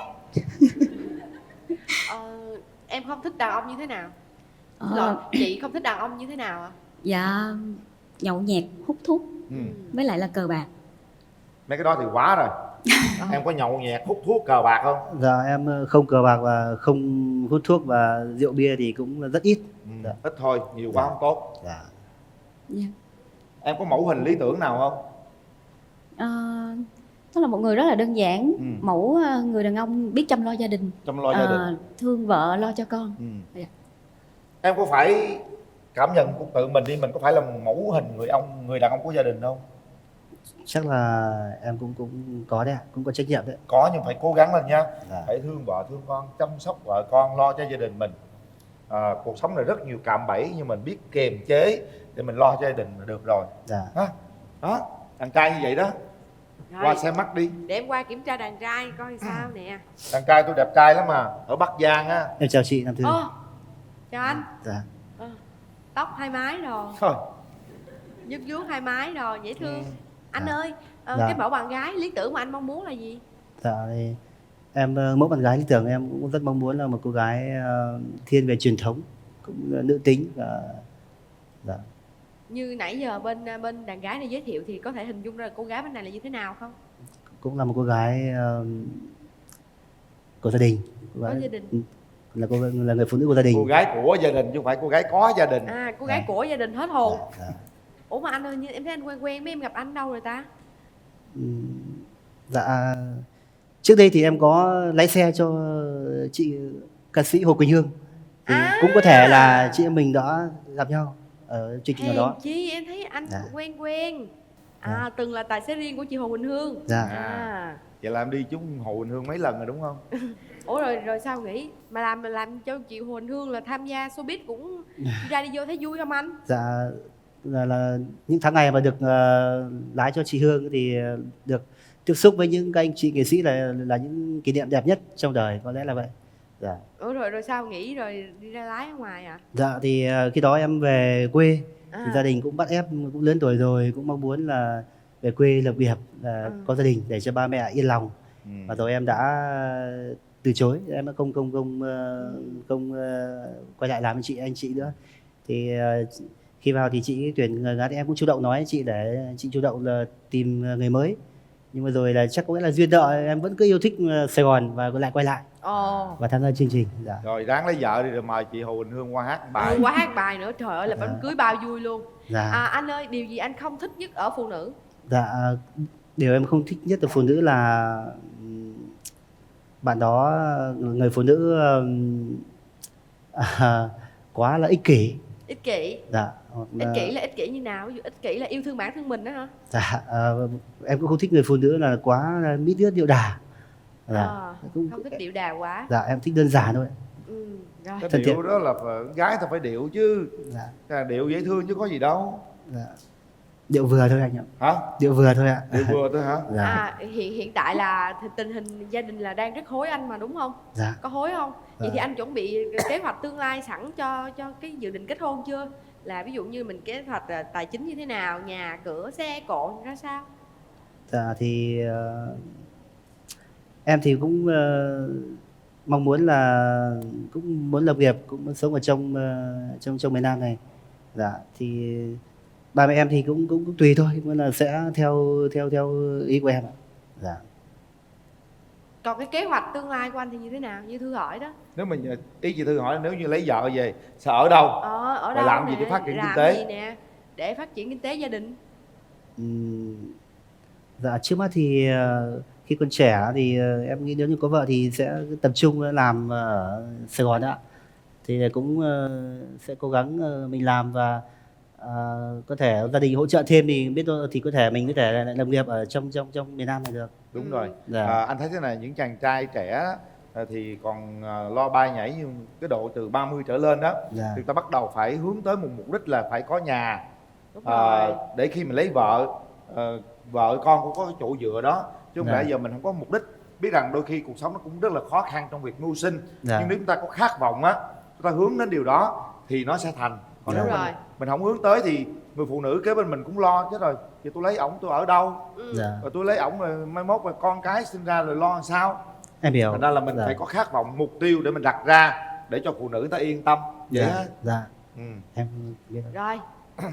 Từ nãy tới giờ em đã cố gắng moi thông tin để có thể chị nghe và đánh giá về ảnh như thế nào để mình có cái nhìn nhận tốt hơn. Dạ. Thôi bây giờ chúng ta sẽ giao lưu gia đình ha. Dạ. Hôm nay chị Nhung đi tới đây, chị đi với ai ạ? Dạ em đi với mẹ và 3 người bạn thân ạ. Đi với mẹ và 3 người bạn thân.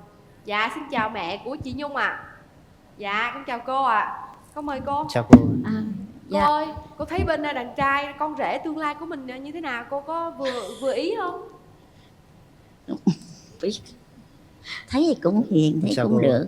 Dạ. Nhưng mà để cho bé nó lựa chọn đi. Không, cô thấy sao, cô cảm nhận thế nào? Đúng rồi. Cô thấy cô cảm nhận cái gì? Với đây là để tương lai của cô đó, nếu như hai đứa nó thương nhau rồi về chung nhà đó cô, thì cô cảm nhận thế nào?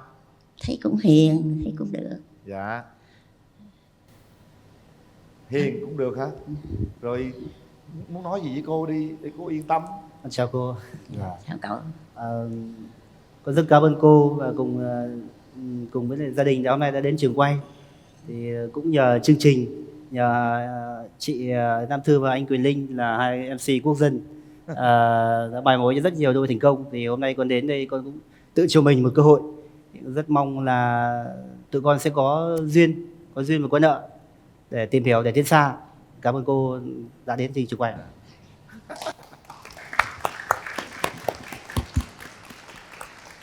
Em gái sao? Em gái có thể nói một vài lời nào đó? Dạ, em chào mọi người trong trường quay ạ. Chào bạn trai, chào MC Quyền Linh và chị Anh Thư. Nói chung là suy nghĩ về những cái chia sẻ của bạn trai bên đây cũng như là về các tính cách thì cũng có một vài điểm tương đồng với bạn Nhung. Nhưng mà bạn em á, là một người rất là mạnh mẽ và cầu toàn. Thì cái đó nhiều khi cũng là điểm mạnh và cũng là điểm yếu của phái nữ. Nên thứ nhất về công việc á, thì tụi em là nhân viên văn phòng. Còn anh thì công việc của anh sẽ đi nhiều. Và giống như là nó đã từng xảy ra cái việc khoảng cách. Thì từ quận 7 đến Củ Chi không xa, cũng không gần. Nhưng mà về đặc thù công việc thì em vẫn suy nghĩ là hai người nên suy nghĩ cho rõ và có, nếu mà mình cảm giác về cảm nhận khi mà hai người nói chuyện với nhau, mình cảm thấy là mình cần tìm hiểu thêm thì mình nên cho nhau một cơ hội, biết đâu. Tại vì thực ra tính đến thời điểm hiện tại thì cũng không còn quá trẻ để mà thử. Nên một khi mà hai bạn đến đây là hai bạn đã có suy nghĩ chín chắn và có một cái suy nghĩ là sẽ tiến xa hơn khi mà tìm được một cái đối tượng phù hợp. Thì hiện tại là có một số điểm tương đồng rồi đó. Vấn đề còn lại là bạn Nhung thử hỏi những vấn đề mình quan tâm về bạn trai hơn. Thì cảm giác là ảnh cũng chân thành đó, ảnh cũng thật thà đó. Nhưng mà quyết định cuối cùng là của Nhung. Rồi, ok. Cảm ơn người nhà của đàn gái. Xin mời đàn trai ạ, mời anh Quyền Linh. Bình, anh đi với ai? Dạ, hôm nay đến trường quay thì em có đi cùng với anh Thường là anh kính nghiệp của em và em Long là đồng nghiệp ạ. Dạ. Rồi. Xin mời đại diện gia đình. Dạ, trước tiên em xin chào MC Quyền Linh và chị Nam Thư. Xin chào chị cùng chơi và tất cả mọi người trong khán trường. Em là bạn và cũng là một người em đồng nghiệp trong công ty với anh Bình. Thì hôm nay em đến đây thì em gặp chị thì em thấy chị cũng là một người phụ nữ của gia đình và có thể bù đắp một phần thiếu sót của anh Bình, có nghĩa là về phần công việc gia đình thì anh Bình cũng không có chu đáo, nhưng mà trong công việc thì anh Bình rất là tận tâm và làm việc rất có trách nhiệm, gọn gàng và ảnh không rượu bia hút thuốc, đó là một điểm mạnh của ảnh. Thì em nghĩ là anh chị nên cho nhau một cơ hội để mình có thể tìm hiểu sâu hơn. Rồi, cảm ơn đại diện hai gia đình. Anh thấy rằng ở bên đàn gái cũng rất là gọi là một người phụ nữ hiện đại đó.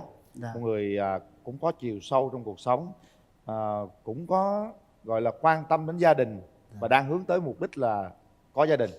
Còn bên đàn trai á thì thấy một cái chàng trai cũng rất là, thực sự nói rất là cũng sỏi đời đó, người ta gọi là sỏi đời, tức là vững chãi trên cái bước đường đời đó. Dạ. Có thể xoay sở cuộc sống, có thể tạo nên sự bình yên và có thể là một chỗ dựa cho người phụ nữ.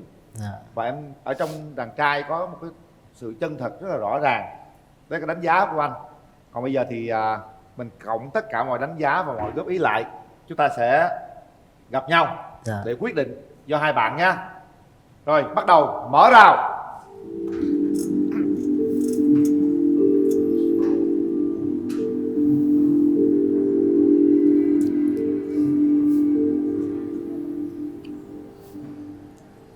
Không gian này là của các bạn đó. Bắt đầu đi Bình. Bạn ấy tên là Nhung. Dạ. Chào em. Dạ, chào anh ạ. Hôm nay em đến đây có món quà tặng anh ạ. Chúng ta có thể mở quà ra được không? Đúng rồi. Dạ được ạ. Mở đi Bình. Mình hãy quan tâm đến cái món quà của người tặng mình đó là gì. Lấy ra đi Bình. Lấy ra luôn. Anh có thể lấy ra cho khán giả cùng xem ạ. Cái gì mà cảm giác hồi hộp quá vậy? Lấy ra đi Bình. Lấy ra. Chỉ có một chiếc thôi anh ạ. Lấy ra. Lấy ra đi anh, lấy ra đi. Em cảm nhận thế nào về cái chiếc dép đó? Chứ anh thấy có ý nghĩa đó. Trước khi em chia sẻ về ý nghĩa của món quà em mang đến đây thì anh nhìn món quà anh cảm nhận được ý nghĩa của nó như thế nào ạ? Cảm ơn em đã đến với chương trình. Cảm ơn em đã tặng anh món quà. Thế nó chỉ là một đôi dép bình thường, đơn giản nhưng mà nó sẽ ý nghĩa và là một kỷ niệm với anh.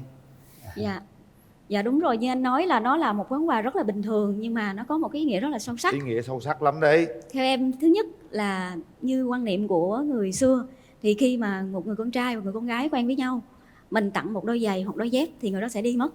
Nhưng bây giờ hôm nay em tặng một chiếc thôi, thì cho dù kết quả hôm nay như thế nào, anh có bấm nút chọn em, thì nếu mà được món quà trọn vẹn ý nghĩa hơn thì anh sẽ nhận được phần còn lại.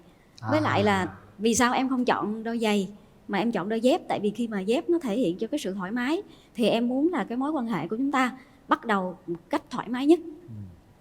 Cảm ơn. Hãy bằng mọi giá lấy một chiếc dép, tìm một chiếc dép còn lại nhá. Hãy về vào Google đọc bài thơ đôi dép, bạn sẽ hiểu ý nghĩa của nó rất là hay. Và chiếc dép này nếu như nó được dép tổ ong thì hay nữa. Dạ để em mua đôi khác tặng anh ạ. Rồi bây giờ hai bạn mình nói về cảm nhận của nhau khi gặp nhau, rồi mình sẽ tính chuyện hẹn hò như thế nào, tương lai làm sao, rồi con cái. Xin mời ạ. Anh hỏi trước đi ạ. Trong cái quan niệm về tình yêu thì em nghĩ thế nào? Thì như em trải qua 2 mối tình nhưng mà có một mối tình là em yêu xa.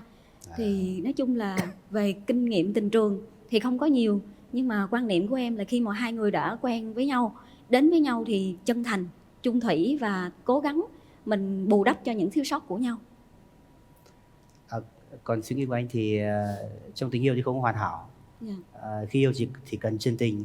Thật ra thì cái chuyện hôn nhân ấy, thì anh nghĩ rằng là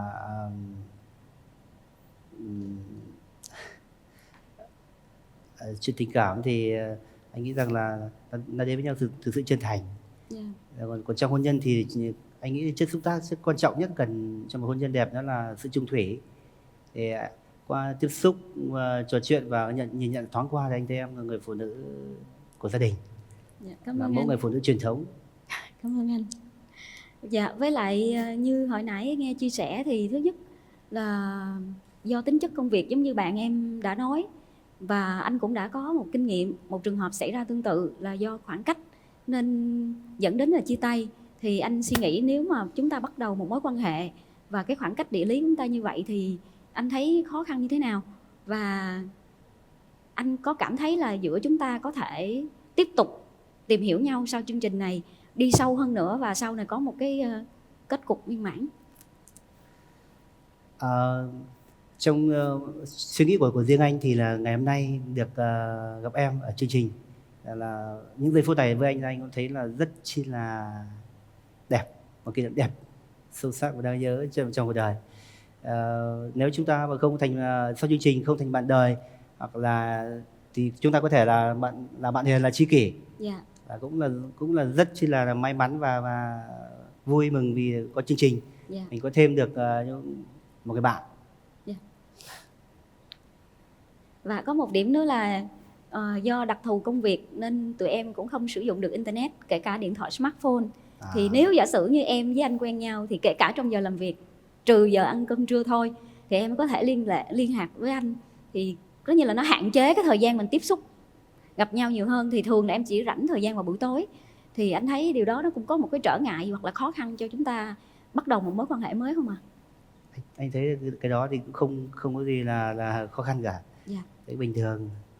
Nhưng mà cho em hỏi một xíu là thường người ta hay nói là tài xế rất là trăng hoa Thì anh như thế nào ạ? Suy nghĩ của anh thì ngày nào cũng vậy thôi. Ngày nào cái quan trọng nhất là tâm tính. Tâm tính là nhân phẩm của mỗi một người.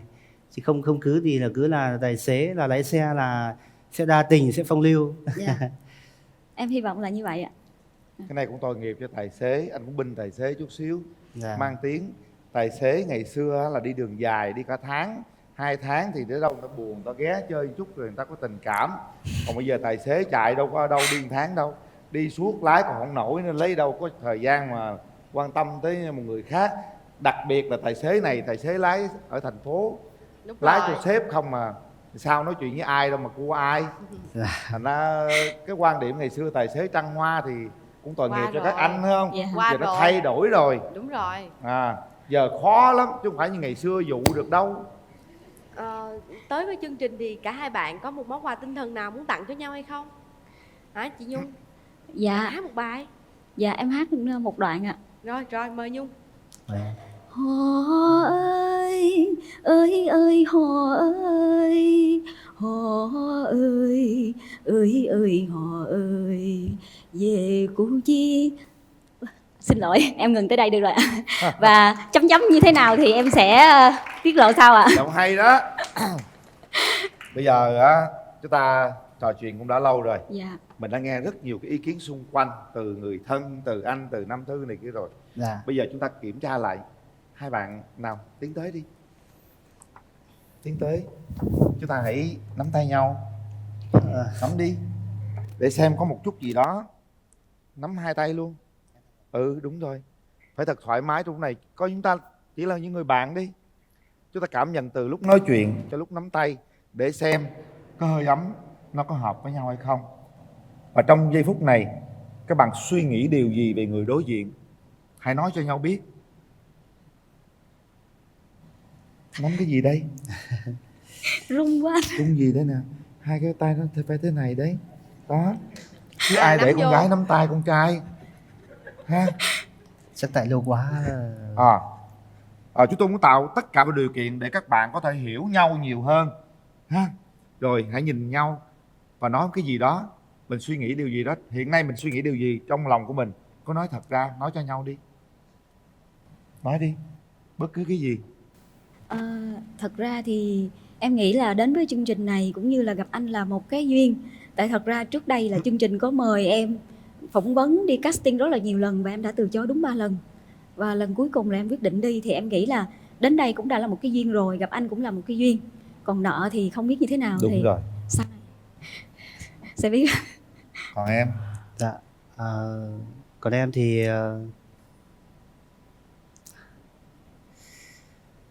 cảm xúc của em như này thì em thấy vui, mừng vì đã được gặp Nhung và đã tự cho mình một cơ hội để đến với chương trình để tìm một nửa yêu thương.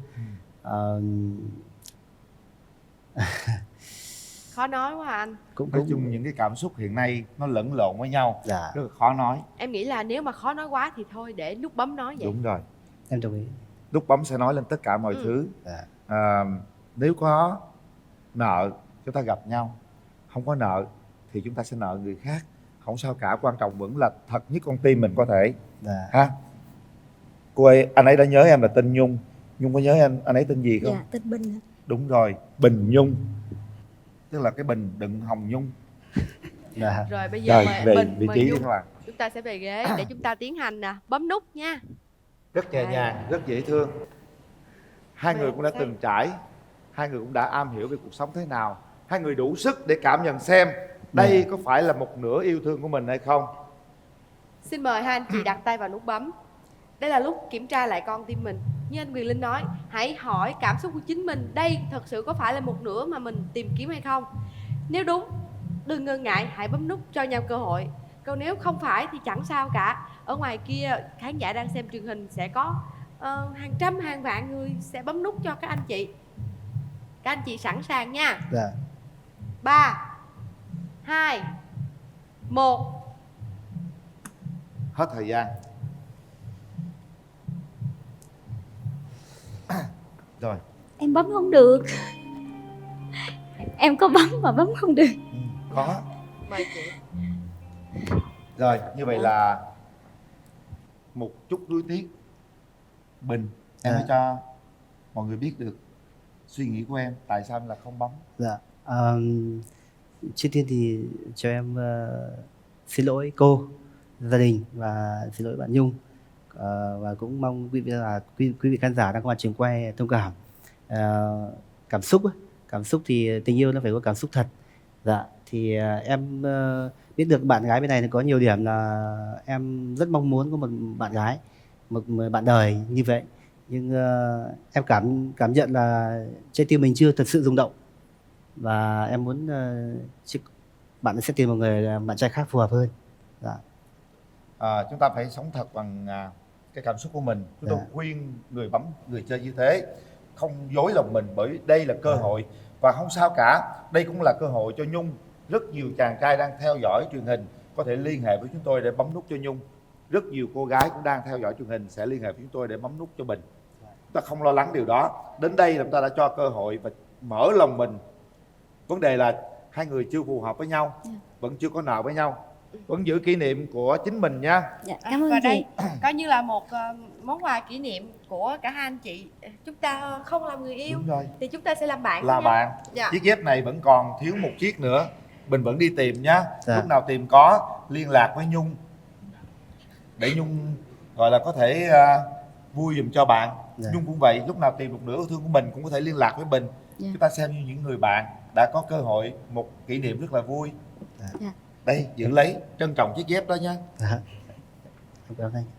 Mọi người sẽ nhận được một phần quà của Vinalatex, một cái cặp gối của cao su Vinalatex.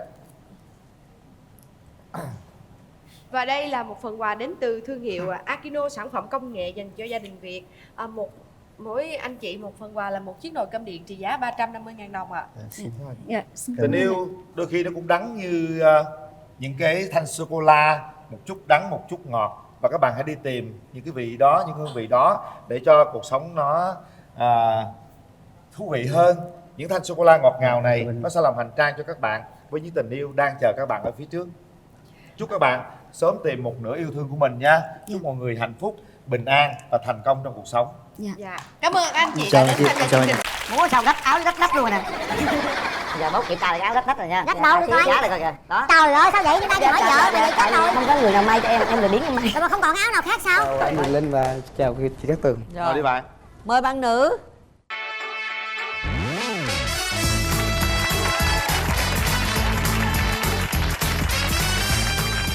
Em chào chị Cát Tường, em chào Quyền Linh, chào anh Minh Bển. Bạn tên là gì? Dạ, em tên Hiền, hiện tại em 28 tuổi. Bạn làm nghề gì? Dạ, em là điều dưỡng ạ. Rồi, mời bạn nam. Em tên Hòa, năm nay em 30 tuổi, em làm kiểm định viên ạ. Kiểm định là kiểm định cái gì? Bên công ty em thì có cầm cố thì chẳng hạn như kiểm định vàng bạc hoặc là điện thoại, laptop gì đó. Bạn tới bạn kiểm định để định giá phải không? Dạ đúng, định giá chị. Có khi nào kiểm tra nhầm không? Dạ cũng có, lâu lâu cũng bị. Mình kiểm định con người được không? Dạ cũng được anh, đó được. Kiểm định tôi còn bao nhiêu phần trăm? Anh kiểm tra hết rồi. Hết luôn hả? Dạ rồi. Trời ơi, không có phần trăm nữa. Trời ơi, kiểm định tệ vậy trời. Quê bạn ở đâu? Dạ thì em ở Nha Trang ạ. Bạn nữ mình là quê ở Củ Chi luôn hả? Dạ đúng rồi chị, em nhà Củ Chi luôn ạ. Đây mình đã trải qua bao nhiêu mối tình rồi? Dạ, em trải qua cũng được 2 mối tình rồi chị. Mối tình gần đây nhất là chia tay bao lâu? Em chia tay được 4 tháng rồi chị. Mới có 4 tháng à? Bây giờ 4 tháng, 4 tháng thì kiếm mới có bồ. 4 tháng rồi. Cái gì mà mới 4 tháng lên đây ngồi rồi lẹ vậy? Út hà. Mới 4 tháng đi kiếm bồ khác rồi hả? Mối tình đó lâu không mà? Dạ 8 tháng rồi. Mối tình 8 tháng, chia tay 4 tháng. Vậy mối tình đầu tiên thì bao lâu? Dạ. Mối tình đầu tiên quen bao lâu? Được 6 tháng chị. Thì sao? Mối tình kế tiếp chuẩn bị thì mình mấy tháng? Em chuẩn bị theo năm chứ không theo tháng nè. Tháng thì không hợp. Không hợp đúng không? Không thủy không ổn. Điều gì mà làm chia tay nhanh dữ vậy? Dạ tự nhiên cái nó hết tình cảm thôi à. Mình hết, mình hết hay đối phương hết? Dạ đối phương hết chị. Tự nhiên sao nó hết? Có phải có mình gì phải coi chứ? lại bản Em thân không chứ. biết lý do tại sao. Có hôn nhau chưa? Chưa. Thấy chưa? Không cho tao hôn. Không phải. Hả? Không phải không cho, mà tao không chịu. Cái gì vậy? Tao chịu hôn hả? Ông nào kỳ lạ ta? Sao không chịu hôn ta? Em có lần nào khiêu gợi cái hôn đi không? Nhiều khi mình không có bật đèn xanh ta không dám hôn. Em nhào vô nắm tay nó chạy ra không ạ? Ủa vậy đó hả? Phủ tay em ra giờ sao giờ? Lạ quá. Em cũng thấy lạ nữa. Bạn này lạ quá bạn ơi. Bạn hơi lạ. Rồi bây giờ tôi hỏi bạn tâm lý nè. Bạn gặp người con gái bạn muốn hung không? Người ta cho mình mới hung. Người ta cho luôn á. Người ta cho hung với mới hiện hung. Thấy chưa? Mà bạn bên kia bạn nói cái ông kia ông không hung. Ông đó bị gì rồi đó. Chỗ là chỗ đó đó. Khổ. Phải nghiên cứu cái cô này lại cái đã. Nhưng mà nghiên cứu cái coi sao nha. Em có tật xấu gì không? Tật xấu hả chị? Thì em chỉ là hơi nóng tính thôi. Với lại ngủ thì khi nào mà mệt quá thì ngủ có thể hơi ngáy thôi chứ cũng không có gì. Ngủ hơi ngáy nhưng mà chưa có hung là đâu có ngủ chung đâu. Đúng rồi. Vậy ta đâu có biết em ngáy. Thật sự là em với anh cũng không có xảy ra cái vấn đề mâu thuẫn gì hết á. Từ lúc quen đến lúc chia tay chưa hề cãi nhau một lần nào hết. Hay là nhạt quá. Em phải tạo cái gì cho nó cuốn hút, nó hấp dẫn lên chứ. Có nắm tay không? Có nắm tay không bạn? Dạ em nắm anh ơi. Em nắm hả? Dạ. Rồi bạn kêu im ru luôn hả? Dạ. Vậy cuối cùng là bạn có thích trai hay thích gái? Dạ. Bạn đó cuối cùng là thích trai em hay thích không gái? xác định được. Chắc là 3D quá. Nó ơi cái gì vậy? Bạn có sở trường gì không? Cái gì cũng có chút chút chị. Nấu ăn thì em cũng biết nấu sơ sơ. Nhưng mà thường những món mà em mới biết nấu á, em không có dám ăn. Em để người khác ăn trước. Vậy là nấu cho bạn đó ăn phải không? Dạ đúng rồi. Rồi. Trời ác với anh. Chắc ta ăn không được rồi. Không, khen ngon. Không biết có thiệt tình không em không biết. Bây giờ nè. Bây giờ các bạn bên kia cười quá chịu không nổi. Trời. Có nhiều cái lạ quá. Bây giờ mình nói bên đây trước đi ha. Bạn có một tài lẻ gì không? Dạ em thì có rất nhiều tài lẻ à. Tài lẻ thí dụ. Em biết hát, biết đánh đàn, rồi biết khiêu vũ. Em là đi khiêu vũ cũng lâu rồi. Rồi đứng lên vừa hát vừa khiêu vũ thử coi. Không được anh. Kệ nó đứng đi sao đâu. Không có nhạc, không có nhạc. Kệ nó thử thôi. Cái là cái chân em nó hơi đau. Không kệ, bây giờ đứng lên hát biểu diễn rồi nè. Biểu diễn đứng xích lên xíu cho mọi người thấy luôn. Bắt đầu. Dù cho mưa tôi xin đưa em đến cuối cuộc đời. Dù cho mãi hay cho bão tố có kéo qua đây. Dù có gió lạnh đầy, có tiếc buồn thì có vết tình sâu. Tình ơi, dù sao đi nữa tôi vẫn yêu em. Rồi ngồi xuống đi. Múa sao rách áo với rách luôn rồi nè. Giờ bố kiểm tra lại cái áo rách rồi nha. Rách đâu đi coi. Giá này coi kìa. Đó. Trời ơi sao vậy? Đi đây đi hỏi vợ mà vậy chết rồi. Không có người nào may cho em lười biếng em may. Rồi mà không còn áo nào khác sao? Trời ơi. Đi coi vợ mà áo khổ vậy trời ơi, ta nói cái gì dạng sự khởi đầu nan, mấy cái gì ngày đầu tiên mà vậy là tiêu rồi. Bên ngoài đẹp một chút gặp người yêu rồi cứ về luôn nha. Dạ rồi đưa về em nói nghe nè. Giờ vậy nè ha. Đưa cái này ra nha. Kỳ vậy?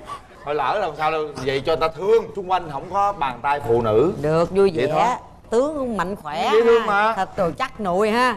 Thích người bạn gái làm sao? Chỉ cần nhỏ nhắn dễ thương, đừng có béo quá. Đừng béo quá ha. Dạ. Ông nhỏ bên kia nhỏ nhắn dễ thương lắm. Đưa má ra là nhào vô hung liền. Một chút mà được là nhào vô hung liền cho tôi. Chưa hung. Chưa có được hung. Nhưng mà người ta không cho mình đâu. Không ta cho. Dám không? Hay là giống cái ông kia luôn? Không cho em hung chị. Cho là hung ha. Cho là hung. Ví dụ mình ăn hung gì mình ta nắm tay mình phủi tay ta ra là sao? Đó là ác đó chị. Ác quá. Phụ phàng quá. Đúng rồi. Sở thích khi rảnh rỗi em thích làm gì? Dạ thì em hay đi coi phim, anh phim bộ. Có khi một bộ phim đó em coi cả năm mấy 2 năm. Coi phim gì? Đi quy chiếu khi chẳng hạn như phim Cô dâu 8 tuổi nè. Em coi hoài, rảnh anh coi rồi rảnh cũng coi rồi. Không đi làm ăn xong rồi. Đời sống chợ đêm mà em không tại đời sống là đêm anh đúng á. Đêm anh thôi. coi dữ. Phải khơi ra nữa, coi mấy không năm phải chưa tại hết. chị biết sao không? Tại em làm á thì cái thời gian rảnh cũng nhiều. Khách vô thì em mới làm, em mới kiểm định. Không có khách thì thời gian rảnh rồi thì em mở tivi lên em coi. Trời ơi, cái này nói chương trình này phát sếp thấy coi chừng nghe sếp đuổi việc á. Em kiểm định chị thường còn bao nhiêu %? Chị nếu mà em kiểm định thì chắc cũng cỡ 70%. Trời đất ơi, 30% kia mất đi đâu? Thì chị kia kiểm định em kiểm định chứ em có biết đâu, nó mất đi đâu. Thấy kiểm định anh có miếng nào không? Có được rồi. Có lúc mà có tiền rồi. Có 70% là ngon rồi. Thôi cũng được. Hồi chiều qua kiểm định cô kia còn mấy chục. Đừng có che nó rách nhau không? Tại không có người chăm sóc thôi. Về mai lại giùm cho ảnh đang cần cái người may áo. Áo nào cũng rách, nghĩ đi, một tủ áo và hôm nay đi tới đây mấy cái áo rách có nghĩa là nguyên cái tủ rách hết rồi. Em biết đâu sửa chị. Đúng không? Nguyên cái tủ rách hết rồi. Ta nói có bài hát là áo anh rách vai, đúng không? Áo anh rách nách. Hát vậy khó quá. Hôm nay em tới đây có người thân đi theo không? Dạ em đi với bạn em chị. Bạn em đâu? Dạ bạn em ngồi dưới chị. Hồi đó giờ em có thấy ai mà ngày đầu tiên đi hẹn hò mà mặc áo rách nách? Dạ chưa thấy chị. Bây giờ em cảm nhận anh chàng như thế nào? Dạ Bạn thì giúp em bạn thấy đi. anh cũng được, cũng hiền. Còn vụ này sao? Dạ vụ đó thì nó cũng xí xót, cũng đỡ đỡ anh. Cũng được ha. Không sao. Bạn có đi với Bạn Dạ Nam. có đi với lại mấy chị em cho công ty. cái này nè. Hèn chi thấy nãy giờ xóm bên này rần rần Vậy rần rần. mà không chịu kiểm tra rồi áo quần cho bạn bè đi. Bình thường ở trong chỗ làm mà ảnh là người như thế nào hả chị? Hoài rất hiền chị. Mà sao trong công ty không có cô nào để làm mai cho ảnh hả? Quá trời cô ngồi đó. Dạ trong công ty cũng có gia đình hết rồi. Ủa em thấy em gái này so với Dạ thấy hiền, dễ thương. Rồi chị thấy được chưa? Cặp này hợp không? Dạ thấy được. Công ty ủng hộ không? Dạ ủng hộ. Đám cưới đi nhiều. Câu này khó quá. Rồi, cảm ơn cái chị. Bây giờ cho hai người gặp nhau nha. Thật ra Bây giờ- tôi vẫn tức tôi vẫn chưa tìm hiểu được nguyên nhân tại sao mà Để cái hai người nói chuyện cho hiểu nhau tại hơn. sao mà cái anh bồ cô này lại không hung cổ. Kéo màn lên. Tôi chưa tìm ra nguyên nhân. Phải suy nghĩ vụ này á. Dạ em chào, em cảm ơn. Hung cái trước đi nói chuyện. Cho anh hung cái mở hàng cho nó hên á, hiểu không? Phá cái không thủy xui đó đi. Trời ơi. Vô. Không cho mà. Cho. Không tôi hung à. Cho rồi. Cho. Người ta có cho không? Phụ nữ người ta không cho là người ta bực mình. Người ta cho thiệt, không hung ta bực á, ta nói 3D đó.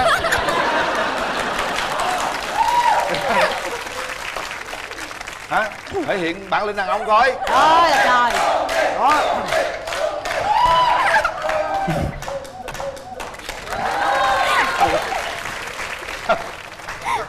Được không? Gì giật dữ vậy? Em nổi da gà. Có nổi da gà được rồi, thôi được rồi đó. Bây giờ là cảm giác được gì rồi? Mới hôn tay đó.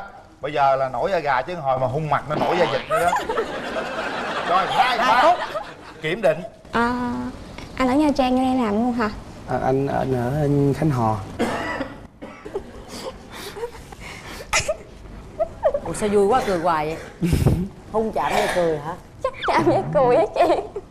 Em thích coi phim không? Dạ có. Giống anh. Đã không coi phim cô vô 8 tuổi đâu. Quan điểm hôn nhân tình yêu gì đi.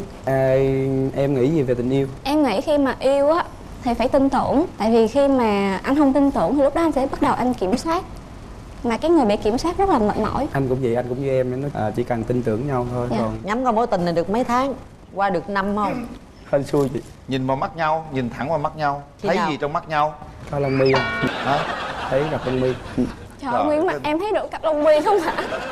Bạn cảm nhận chàng trai đối diện như thế nào? Em thấy ảnh cũng hiền, cũng thật thà. Bạn có đồng ý giá áo rách ngay nách cho anh không? Em thì mấy cái vụ may giá em dở lắm. Nhưng mà cái nào rách em đem ra tiệm cho người ta giá lại. Có lòng thành là được anh. Lòng thành. Điều dưỡng chăm sóc tốt lắm á. Hết thời gian. Nào. Kiểm định và điều dưỡng. Điều dưỡng xong rồi đem đi kiểm định. 3 2 1. Hết thời gian.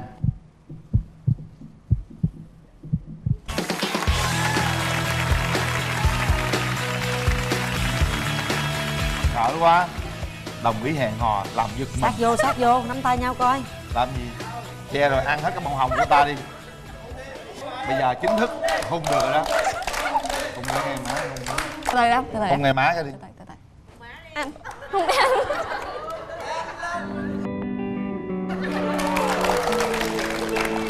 Thôi, hôn đi anh. Vậy mà nỡ nào thằng kia hôn với anh mà nó chạy. Nó đi rồi. Bây giờ ở đây á là hôn đi anh nhưng mà mai một chút về. Dạ em xin chào anh Quyền Linh, chào chị Hồng Vân. Em là đồng nghiệp của bạn Ngọc Liêm. Thì em đến đây thì em cũng có vài ý kiến với bạn Ngọc Liêm là ở trường á, bạn Ngọc Liêm rất là siêng năng cần cù, với lại cũng chăm sóc trẻ rất là tận tình chu đáo, cũng yêu thương lắm. Còn bạn Nam thì nãy giờ em thấy bạn cũng hài hước dí dỏm, nhưng mà đã đến đây thì em thấy hai bạn cũng có gì đó gọi là duyên, thì em cũng mong là hai bạn cũng được tìm hiểu ở sau đó. Dạ. Trường em còn mấy cô chưa có nghĩa. Chào quý vị khán giả, em tên là Nguyễn Thị Ngọc Liêm. Năm nay em 32 tuổi, em là giáo viên mầm non. Em sinh sống và làm việc tại thành phố Hồ Chí Minh. Quê em thì ở Vĩnh Long. Ở Vĩnh Long, em Dạ. làm việc ở thành phố Hồ Chí Minh lâu chưa? Dạ, em vô trường công lập thì được 2 năm rồi. Nhưng làm từ trường tư thì cũng được 3 năm rồi. 5 năm ở thành phố rồi. Dạ. Đúng không? Dạ. Em tên là gì? Dạ em tên Nguyễn Thị Ngọc Liêm. Minh hả? Ngọc Liêm. Nhỏ quá không nghe. Ngọc Liêm. bao nhiêu tuổi? Dạ em 32 tuổi anh. Ngọc Liêm 32 tuổi. Liêm nha, Liêm đúng không? Liêm. Dạ Liêm chính á anh. M đó. Dạ. Là quê Dũng Liêm đúng không? Dạ đúng rồi anh. Liêm quê Dũng Liêm luôn. Dạ. Liêm làm nghề gì? Dạ em là giáo viên mầm non anh. 32 tuổi với mầm non. Bên kia nhỏ quá không nghe. Rồi Ngọc Liêm quê ở Dũng Liêm, là 32 tuổi làm giáo viên mầm non. Mời em trai. Chào anh Quyền Linh, chào chị gì Hồng Vân. Chào chị Hồng Vân, chào mọi người. Em tên là Trung Bá Phước, năm nay cũng 32 tuổi, quê Sài Gòn. Quê Sài Gòn. Phước làm gì Phước? Dạ hiện tại thì em làm PT freelance. Làm mình ở quận mấy? Hiện tại thì em ở chung với gia đình là bên quận 7. PT là là phòng gym á. Dạ đúng rồi. Quận 7 luôn. Còn Liêm là ở quận mấy Liêm? Dạ em ở quận Bình Tân anh. Là giờ làm giáo viên quận Bình Tân luôn. Mà quê ở dưới Vĩnh Long hả? Dạ quê em ở Vĩnh Long. Dũng Liêm á. Dạ.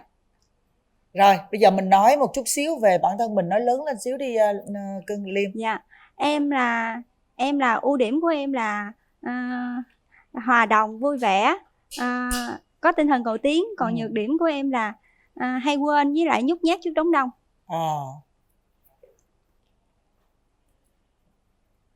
Rồi nhút nhát trước đám đông ha. Dạ. Rồi bên kia em rồi, ơi.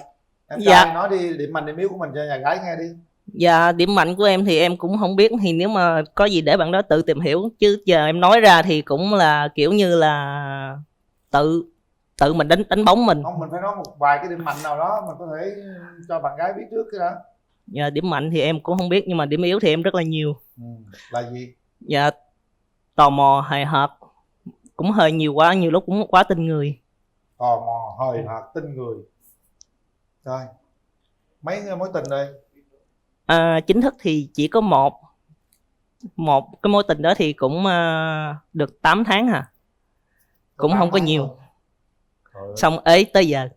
Bao lâu rồi? Tính ra là hồi năm 2017. 4 năm này. Dạ. Đúng không? Rồi mối tình 8 tháng mới có 4 năm. 4 năm nay ở không vậy đó. Ở không 4 năm nay rồi. Trước đó cũng ở không luôn. Dạ. Rồi bây giờ mình thì sao? Dạ em thì em có 2 mối tình. Một mối tình là chính thức, còn một mối tình là chỉ quen mới tìm hiểu thôi là em chia tay rồi. Vậy hả? Dạ. Thì coi như là một mối tình thôi. Dạ một mối tình ạ. Lý do chia tay? Dạ tại vì một mối tình đầu tiên của em là người yêu em mất. Vậy đó. Dạ. Rồi bây giờ bạn trai muốn tìm một nửa yêu thương của mình như thế nào? Hiện tại thì em cũng tới tuổi lập gia đình, thì cũng muốn kiếm một người là giống như biết lo gia đình, biết yêu thương. Biết lo gia đình, biết yêu thương rồi gì nữa? Làm thì hai người cùng làm, cùng chia sẻ vậy thôi. Vậy thôi đó hả? Ngoại hình em mong muốn bạn gái ngoại hình sao? Nói chung là đừng có cao hơn em, trên thước 8 là được rồi. Em là thước mấy? Thước 62 à. Thước 62. Em ở thành phố Hồ Chí Minh với ai? Dạ với ba mẹ, gia đình. Ba mẹ rồi còn ai nữa không? Dạ hết. Tức là lấy vợ về là ở làm dâu của ba mẹ đó hả? Em là con một hay sao? Dạ có một đứa em gái. Là đi lấy chồng rồi hả? Dạ chưa. Vậy là em ở chung với em gái luôn chứ? Em gái hiện tại là đang đi du học bên Nhật. Em gái đi du học bên Nhật, sao em không đi du học bên Nhật? Dạ em đi rồi, đi về rồi. Về lâu chưa bay? Dạ về hồi năm 2015. Được. Vậy được, chứ tưởng mới về tháng trước là không được nha. Nó giận chứ. Để qua coi Nhật. Chào cưng. Chào chị. Đó. Thấy bên đây nói chuyện dí dỏm quá, phải qua coi mắt chút xíu. Nó PT em phòng về gym PT mà. Rồi vậy là bây giờ cái ngoại hình em mong muốn cái người bạn gái như thế nào? Dạ chiều cao thì em không. Chiều cao thì khỏi nói rồi nha. Okay. Giờ nước da này, mái tóc nè, rồi khuôn mặt làm sao nè? Dạ da trắng, da ngâm, da nào cũng được, nhưng mà đừng có quá đen. Còn sao? Dạ. Tóc tai thì sao? Tóc tai thì em cũng tóc nhuộm hay là cũng tóc thoải mái, rất là thoáng. Ta học ở Nhật về mà. Dạ tóc tai thì nhuộm hay không nhuộm không thành vấn đề, xăm hay không xăm cũng không thành vấn đề. Vậy hả? Vấn đề là bây giờ mình chỉ cần tính cách thôi đúng không? Dạ đúng rồi. Ok. Bên nhà gái sao nè? Sao? Bên mình sao mình nói chuyện luôn nè. Anh bên đó có biết uống rượu, hút thuốc gì không? Nói không với thuốc lá. Ở bên Nhật là dễ gì ha? Có rượu thì có thể sake. Dạ, sake. Sake có uống không? Dạ cũng có uống, kiểu như uống thưởng thức chứ không phải uống đi xỉn. Bây giờ em mong muốn cái người bạn trai của em phải như thế nào? Em mong muốn là người bạn trai của em là mẫu người giống anh Quyền Linh vậy đó. Y chang Quyền Linh đúng không? Không cần y chang lắm, tại vì đâu có ai mà y chang được. Dạ.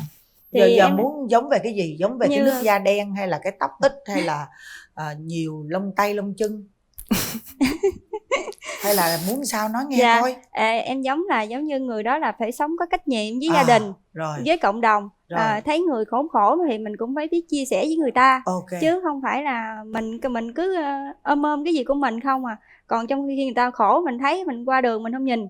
Ý là em là người vậy. Muốn giống tâm hồn của anh Quyền Linh đúng không? Dạ đúng đó, rồi. Mình phải nói rõ ra vậy nghe. Sao bạn thấy bạn có giống tâm hồn của anh Quyền Linh không? Dạ em cũng chưa tiếp xúc với anh Quyền Linh nên em cũng không biết. Không có coi trên mạng, trên mấy anh Quyền Linh chuyên môn đi từ thiện nè, dạ không. Giúp đỡ người khốn khổ nè, không biết luôn. Nhưng mà em có giúp đỡ những người khốn khổ xung quanh em không? Cũng có, nhà em cũng thường đi từ thiện cho trẻ mồ côi với người già khuyết tật. Đó, nếu vậy thì cũng là tâm hồn anh Quyền Linh rồi nghe. Rồi thôi bây giờ em đi Nhật em làm gì bên đó mà em không coi truyền hình Việt Nam? Em học gì, em làm gì bên đó? Lúc đó thì cũng vừa học vừa làm nhưng mà cũng lâu rồi. Bây giờ em về đây cũng lâu lắm rồi. Em học gì bên đó? 2 năm đầu thì học tiếng, năm thứ 3 thì học bếp. Tôi chủ yếu đi học bếp đúng không? Bây giờ đây có làm bếp không? Dạ làm được mấy tháng, cũng được 6 tháng nhưng mà cái môi trường ở Việt Nam kiểu như đâm chọt đấu đá nhiều quá em cũng không thích nên bỏ luôn. Làm gì môi trường Việt Nam đâm chọt đấu đá, hơi bi quan quá. Chỗ này chỗ kia chứ đâu phải chỗ nào cũng vậy đâu, đúng không? Hỏi người thân đi. Lâu mới có người đâm chọt đấu đá thôi chứ. Bây giờ hỏi người làm thân tới đi. mức vậy em. Hỏi người thân đi, ý nguyện người ta nói ra hết rồi. Tôi coi mặt đàn gái tôi làm sao rồi. Trời ơi, đàn gái tôi giống như là búp bê Nhật mà cosplay á. Đó, rất là đáng yêu luôn á. Rồi, cô giáo mầm non ha. Dạ. Ok. Em gái đi ra em gái. Dạ em đi với đồng nghiệp của em. Chị Hồng là đồng nghiệp của em với lại mấy chị ba khác. Cô giáo áo dài, trời ơi nãy gì đó để ý ba cô giáo, cô giáo áo dài. Chứ suy nghĩ tại sao lại có 3 người con gái mà áo dài đáng yêu như vậy. Nói đi cưng. Chào ba cô giáo. Dạ em xin chào anh Quyền Linh, chào chị Hồng Vân. Em là đồng nghiệp của bạn Ngọc Liêm. Thì em đến đây thì em cũng có vài ý kiến với bạn Ngọc Liêm là ở trường á, bạn Ngọc Liêm rất là siêng năng cần cù, với lại cũng chăm sóc trẻ rất là tận tình chu đáo, cũng yêu thương lắm. Còn bạn nam thì nãy giờ em thấy bạn cũng hài hước với giỡn, nhưng mà đã đến đây thì em thấy hai bạn cũng có gì đó gọi là duyên, thì em cũng mong là hai bạn cũng được tìm hiểu sau đó. Dạ. Trường em còn mấy cô chưa có người yêu nữa. Dạ trường em cũng còn nhiều cô chưa có gia đình nữa mà. 3 đứa em là có gia đình hết chưa? Chưa. Dạ. Chưa hả? Hẹn chưa. Gặp lại ba em ở trên này nhé. Dạ em cảm ơn anh Quyền Linh, chị Hồng Vân. Rồi, em ra đi với ai? Dạ hiện tại thì em đi con mình. Con mình. Rồi, không sao. Coi như bên đây đại diện luôn đi ha. Như nhà mình đây đại diện cho đàn trai luôn. Tôi bỏ cái áo tím này qua. Đi, mở ra đi. Mở rào. Mở rào.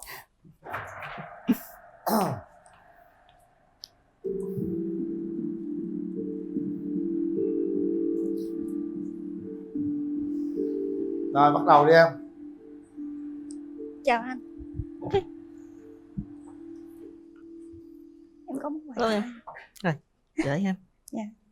Mở ra đi cưng. Mình phải khui quà đi nè, coi là cái gì trong đó, ý nghĩa làm sao nè. Em nói đi, em nói ý nghĩa đi, tại sao em tặng. Dạ. Em thì làm PT thì làm gì tặng đó, em tặng sức khỏe. Là cái gì vậy? Em nói đi, em nói. Dạ bộ dây nhảy với bộ dây ben. Dạ. Dạ em cảm ơn. Bộ dây nhảy với bộ dây ben. Dây ben kháng lực. Là để mong là cô giáo này sẽ phải tập thể dục đúng không? Là nhảy hả? Là nhảy dây hả? Dạ đúng rồi. Rồi cái gì nữa? Dây ben là bộ dây ben kháng lực. Dây ấy phải không? Kéo đâu đúng không? Dạ đúng rồi. Cái đó tặng chị bộ Hồng Vân bộ nha. Nè cái đó tôi đi mua được nha. Mắc cười quá à. Mình đó không chịu lo tập đi, cứ nói cạnh nói khóe người ta hoài, thật là giận. Ê, đưa chị cầm cho, đưa chị cầm cho rồi. Em nói món quà của em là cái gì đi cưng? Dạ. Món quà của em là một cuốn sổ. Cái này cuốn sổ này nó có ý nghĩa là ví dụ như lỡ mà em với anh có quen nhau á, thì thí dụ như lúc nào mà anh buồn hay là anh giận em á thì anh ghi vô đây. Tại thay vì anh trút giận em ghi vô là nó hết trút giận á. Ý này cũng hay đó. Mai Linh tặng Dân cuốn sổ đi Dân. Ok, Còn tiếng luôn. Còn cái này là cái bài thơ em viết anh tặng anh. Rồi. Cái này mới viết hồi hôm luôn á. Có luôn. Gì sai thì anh đừng có ấy là đừng có buồn em nha. Anh mù thơ. Thân gửi anh, lần đầu gặp gỡ khó quên, đôi dòng lưu bút gửi trao ân tình. Anh ơi bên đó xa xa, có nghe em nói đôi lời được không? Dù gần ngàn lối đường đi, nhưng mà ta đã đến gần gần nhau. Kề bên ánh mắt ai trao, mà sao em lại bồi hồi khó quên. Mong là sau buổi hẹn hò, đôi ta sánh bước cùng nhau chung đường. Okay.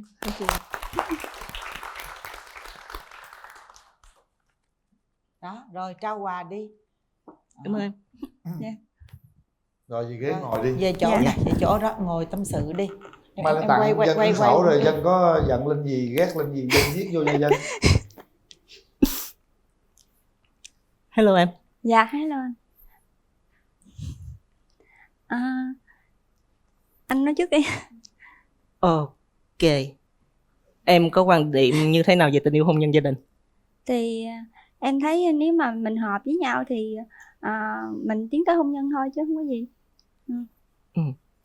Rồi giống như trong đây thì mình chỉ có thể là gặp nhau nói chuyện qua là chút xíu, tầm khoảng 5-10 phút thôi, thì không thể nào mà hiểu hết được một con người.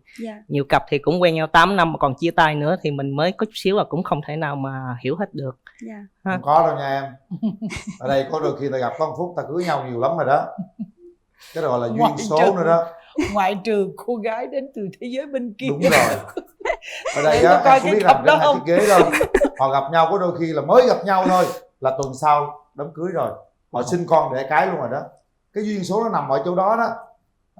Có đôi khi chúng ta gặp nhau cả đời mà chúng ta không có yêu nhau. Còn có nhiều người tới đây chút xíu thôi yêu nhau rồi. Trao nhẫn luôn, trao nhẫn, trao dây chuyền luôn đó. Thành ra các bạn đừng tưởng đây là chỉ có một vài phút mà chúng ta không quan tâm nha. Nếu chúng ta nghĩ quan tâm những cái chuyện nhỏ đó thì mình sẽ quan tâm chuyện lớn. Mình đừng nghĩ chuyện quá lớn mà mình không quan tâm chuyện nhỏ. Những cái giây phút ít ỏi nó mới là quan trọng.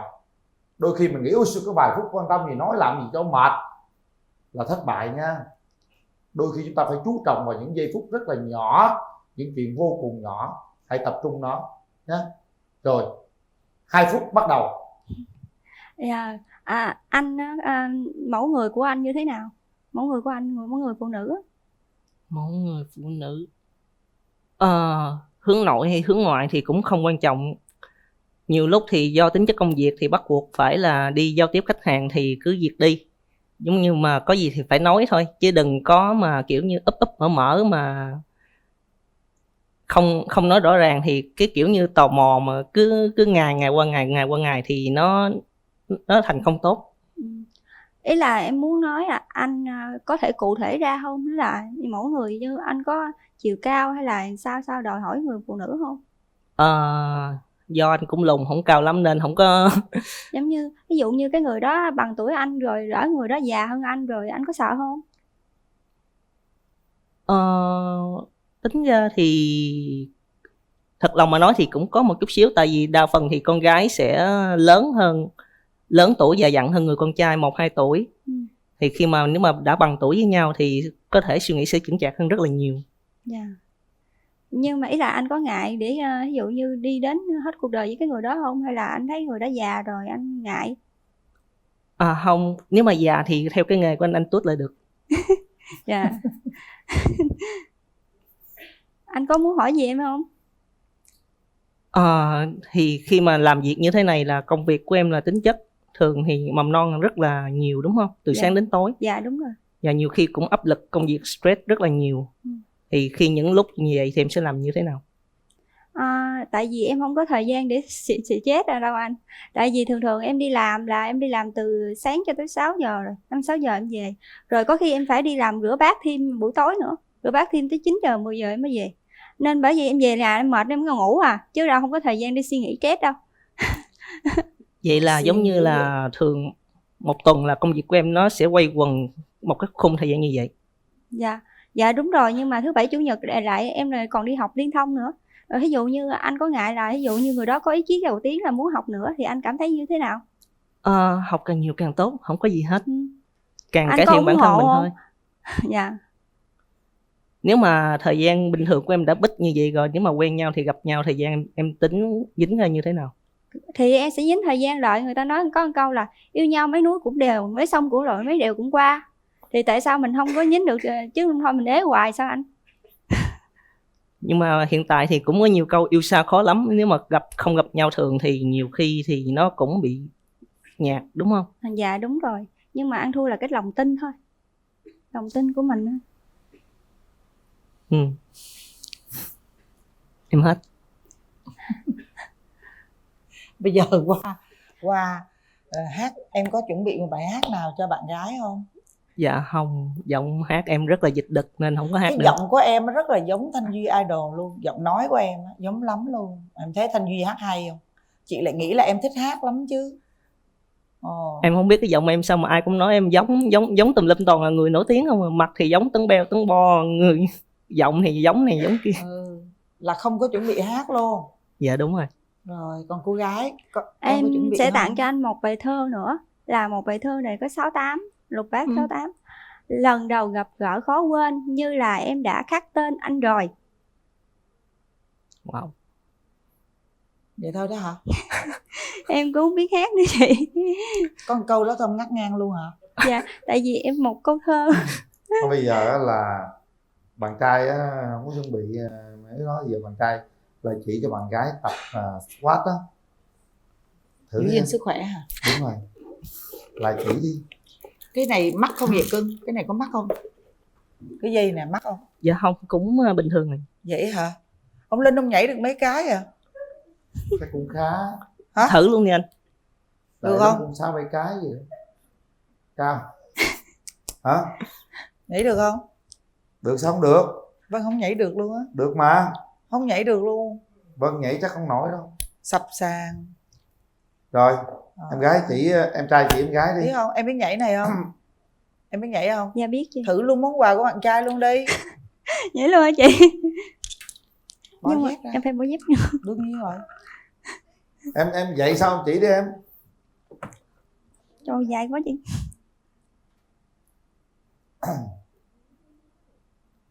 Nè em nhảy dây nè, em nhảy đi một lần được bao nhiêu lâu?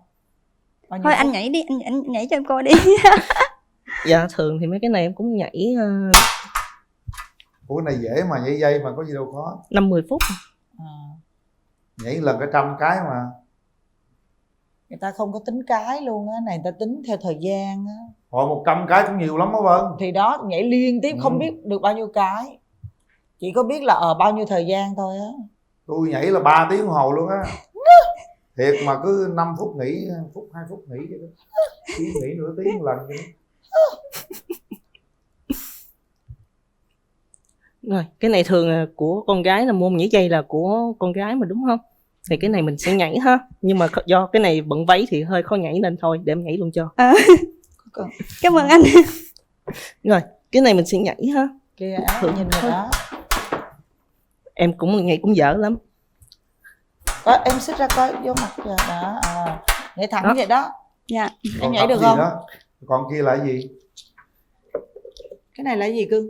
Dạ những cái dây bend. Để làm cái gì? Dây bend, dây kháng lực. Thường thì mình sẽ dành cho nữ để tập. Thay vì nếu mà họ sợ tập với tạ bự cơ thì họ sẽ tập với những cái dây này. Để làm cho nó săn cái tay lại. Dạ đúng rồi. Để mình tập cho được đốt nè. cái mỡ tăng. Này tôi tập được nè. Đốt mỡ tay. Dạ, đốt mỡ. Đâu em làm thử coi. Cái này nhiều thì cũng có rất là nhiều bài, thì giống như khi này mình tập vô đây mình sẽ tập dở lên như đây.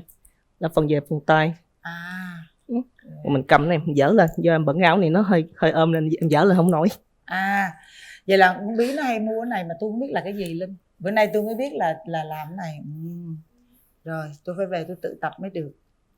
Làm thử rồi có biết làm này chưa? Dạ. Rồi còn không thì mình có thể thọt 2 cái chân vô mình tập cũng được. Dạ. Thọt 2 cái chân vô luôn hả? Dạ đúng rồi. Mình sẽ thọt hai cái chân vô như thế này.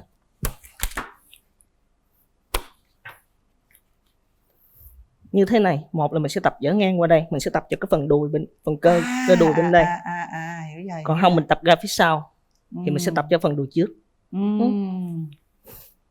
Đưa chị đó, đưa anh chắc hỏi đứt hết đúng không? Rồi, ok. Bây giờ bỏ qua cái đoạn đi. Bây giờ chúng ta ngồi lại ghế nè. Bạn có 30 giây để nói điều gì đó với bạn nữ bên kia. Muốn nói gì nói những gì mình suy nghĩ về bạn nữ.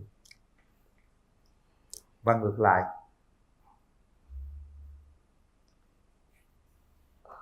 Cái cảm xúc thật nhất ngay trong lúc này khi mà em tham dự và em mở rào ra em gặp bạn nữ, thì em muốn nói ngay bây giờ, em muốn nói một cái điều gì đối với bạn trong cái buổi bạn mối hẹn hò này? Tính tình của bạn đó thì cũng rất là dễ thương, giọng thì cũng rất là hiền. Còn giống như cái chiều cao thì cũng rất là nhỏ hơn em, thì cũng rất là dễ rồi, thì cũng có thể là dễ ôm, không có cần phải ngước lên. Dễ ôm. Em thấy, theo em thì em thấy anh á thì cũng hiền, cũng dễ thương, thẳng thắn. Nếu mà được thì chúng mình cho nhau cơ hội vậy đó. Rồi, quay ghế lại để thay một nút bấm các bạn. Đây. Quyền quyết định của các bạn. Nút ở đâu rồi? Nút bên đây, bên đây. Bên đây. Đó. Đây.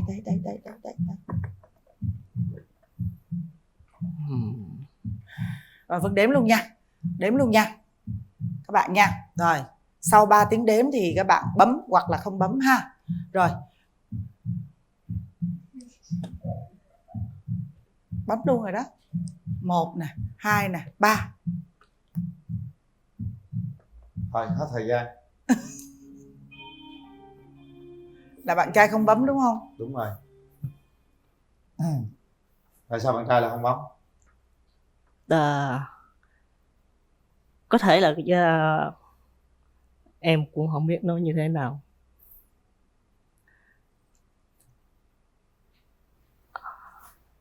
Có thể là một phần là do bạn nữ là cũng cái tính chất công việc của em, thì tính chất công việc của giáo viên mầm non thì nhiều khi cũng rất là kiểu như là thủy tinh dễ vỡ, rất là mong manh.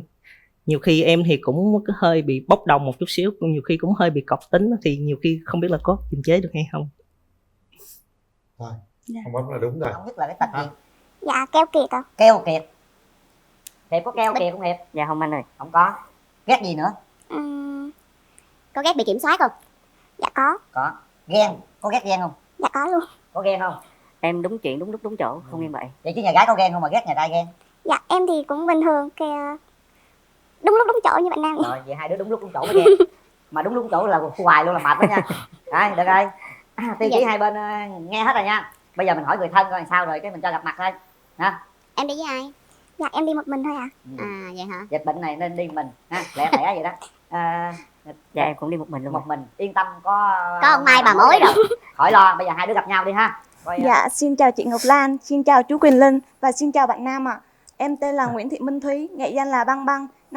Năm nay em 22 tuổi và hiện tại đang là sinh viên năm cuối của trường Cao đẳng Văn hóa Nghệ thuật ạ. Nghệ danh Băng Băng hả? Nghệ danh Băng Băng tức là mình đã có đi biểu diễn chưa mà mình có nghệ danh? Dạ, nghệ danh này là từ nhỏ của em tới lớn rồi. Tức là tên ở nhà hay là sao? Bạn bè biết qua từ lúc đi học từ năm lớp 6. Vậy hả? Rồi thôi sơ sơ là vậy đó, giờ tới nhà trai đi. Dạ, xin chào tất cả mọi người. Em tên là Nguyễn Huỳnh Thanh Hiệp à. Em đang sống ở Sài Gòn và em sinh năm ngày 5 tháng 4, 95. Hiện tại thì hơi run. Hơi run quá. Hiện tại thì hơi run hả? Nhà gái người ta mạnh dạn ra thoải mái lên. Hiện tại đang làm gì đây? Dạ, hiện tại thì em đang phụ giúp gia đình nè. Phụ gia đình cụ thể là làm gì? Dạ là em đang phụ giống như em đang phụ ba mẹ làm, kiểu mình làm cái công việc của ba mẹ, mình phụ giúp và mình làm công việc của ba mẹ. Thì ba mẹ làm là đang làm công việc cơ khí. Cơ khí. Rồi hôm nay Mình đội nón cho nó xì tai chút hay sao? Dạ không phải, hiện tại em đội nón là do có một chút xíu vấn đề riêng của em. Thì em cũng chia sẻ luôn là em có bị một chút xíu tai nạn nhỏ, thì hiện tại là em cần phải đội nón. Rồi. Dạ. Đội nón cũng ngầu ha. Hiệp làm cơ khí quê ở đâu? Dạ quê con ở Long An. Long An, làm tại Long An luôn? Dạ hiện tại là nơi đó đang làm, nhưng mà dạng như là ở Sài Gòn á và Long An kiểu như có xưởng ở dưới. Tức là xưởng ở đó nhưng mà mình có thể gọi là cung cấp bất kỳ nơi đâu đúng không? Dạ đúng rồi. Long An là ở huyện nào? Dạ Long An ở xã Hòa Khánh Nam. Xã Hòa Khánh Nam là huyện nào? Trời đất, ở huyện nó quên luôn. Không nhớ luôn hả? Cần Giờ, Cần Đước, Cần Duộc, Đức Hòa, Đức Huệ, Tân An. Đức Hòa, Đức Huệ. Rồi. Đức Hòa. Phải không ta? Đức Hòa. Phải Đức Hòa, Đức Hòa không ta? Hả? Thôi. Cái Đức Hòa quê bà mối kìa. Dạ đúng rồi. Dạ em từ để em quên chữ luôn. Thôi ráng nhớ đi chút nữa, thí dụ mà Đức Hòa thì chị qua lần nữa. Dạ. Ủa sao vậy chị? Quê ông nội chị ở Đức Hòa. Dạ. Vậy chắc em nghĩ Đức Hòa quá. Trời dễ thương. Biết cách nói giữ mối kìa. Biết cách giữ mối chứ sao. Thôi bây giờ mình về để mà mình nghe bên nhà gái của mình nè. Ok, bây giờ là coi như là có một vấn đề ở trên mái tóc ha. Dạ. Đội cho nó ấy, thực ra cái này chắc mọi người cũng hiểu vì lý do sức khỏe nha. Rồi điểm mạnh điểm yếu của nhà gái sao nè? Về điểm mạnh của em thì chắc là nấu ăn, biết may đồ, và đợt trước thì em có biết chơi bóng chuyền nhưng mà xảy ra một tai nạn là gãy tay, đây là em đã nghỉ chơi bóng rồi. Mình gãy tay trong cái quá trình chơi bóng luôn hay sao? Dạ không, mà em bị tai nạn, đi chạy xe tai nạn. Trời, dân bóng chuyền là phải cái cao dữ lắm á, mà anh này thấy không có được cao lắm như dân bóng chuyền ha. Hồi đó chị cũng là chơi bóng chuyền. Dạ. Mà chị chơi được có 1 năm rồi cái chị không chơi nữa tại chị mệt á. Năm đó bóng chuyền đang suy thoái đó. Dạ không có chơi trong trường đó chú. Lộn kêu bằng anh mà cứ chú hoài. Rồi bây giờ là anh chú gì quan trọng đó mà. Cái đó là điểm mạnh. Rồi còn điểm yếu của mình? Điểm yếu của em là hơi nhút nhát trước đám đông. Với lại em sợ người khác mất lòng. Vậy hả? Chị thấy ở bên kia là nhút nhát hơn em luôn đó. Cho nên là em đừng lo, tự tin lên. Chắc là do em học ngành diễn viên á, nên là giờ nó đỡ hơn một xíu. Nhà trai sao? Điểm mạnh điểm yếu sao nè? Dạ thì điểm mạnh của em là cũng biết nấu ăn, làm việc nhà, với lại em thích cười lắm, em hay cười nhiều. Hay cười đúng không? Dạ kiểu như em biết chăm sóc mọi người, gia đình hay mọi người xung quanh em cũng biết, rất là biết chăm sóc và biết thể hiện cái làm trò vui cho nhà đình vui á. Vậy là tốt rồi. Dạ. Nhưng mà nhút nhát vậy sao làm trò vui cho người khác được? Dạ không, ở nhà em khác. Ở Ở nhà nhà khác với đúng bạn không? bè khác lắm anh. Ra ngoài mình hơi nhút nhát, như về nhà không nhút nhát đúng không? Dạ không, ở ngoài đường luôn, chỉ ở đây hơn. Có tật xấu gì không? Dạ thì tật xấu của em thì hay quên. Dạ em bị hay quên với lại hơi hậu đậu một chút xíu. Kiểu mẹ dặn làm ở đó cái hay quên, cái em quên cái không làm luôn.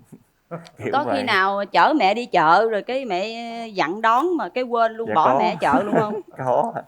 Có không? Dạ có. Có luôn hả? Mẹ con điện mày đang đâu vậy? Con nói ủa con ở nhà đó, mẹ ở đâu à? Mày đi chở tôi đi đâu, mày hỏi tao. Bắt tay một cái. Dạ. Tại vì chị cũng đã từng quên bà vú của chị ở chợ một lần rồi. Chở bà vú đi chợ xong rồi cái te đi về rồi cái nằm võng đu đưa rồi bà vú hỏi ủa con đang đâu? Con đang nằm ở nhà nè. Rồi con nhớ con quên gì không? Con đâu quên gì đâu. Cái bà vú bà kêu chứ mày quên tao ở chợ chứ ở đâu. Đó, một cái vụ án mà chấn động luôn á. Quên bà vú ba lớn mà còn biết đường đi về.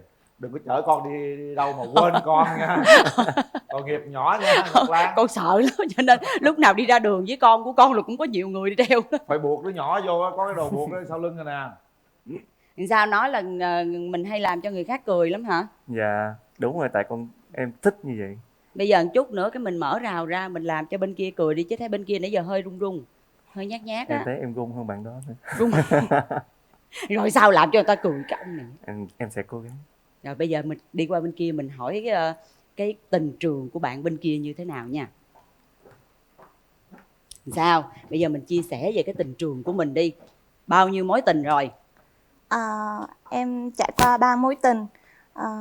Mối tình một thì được 1 năm, thì nói chung là hai người cũng có xảy ra nhiều xích mích với nhau.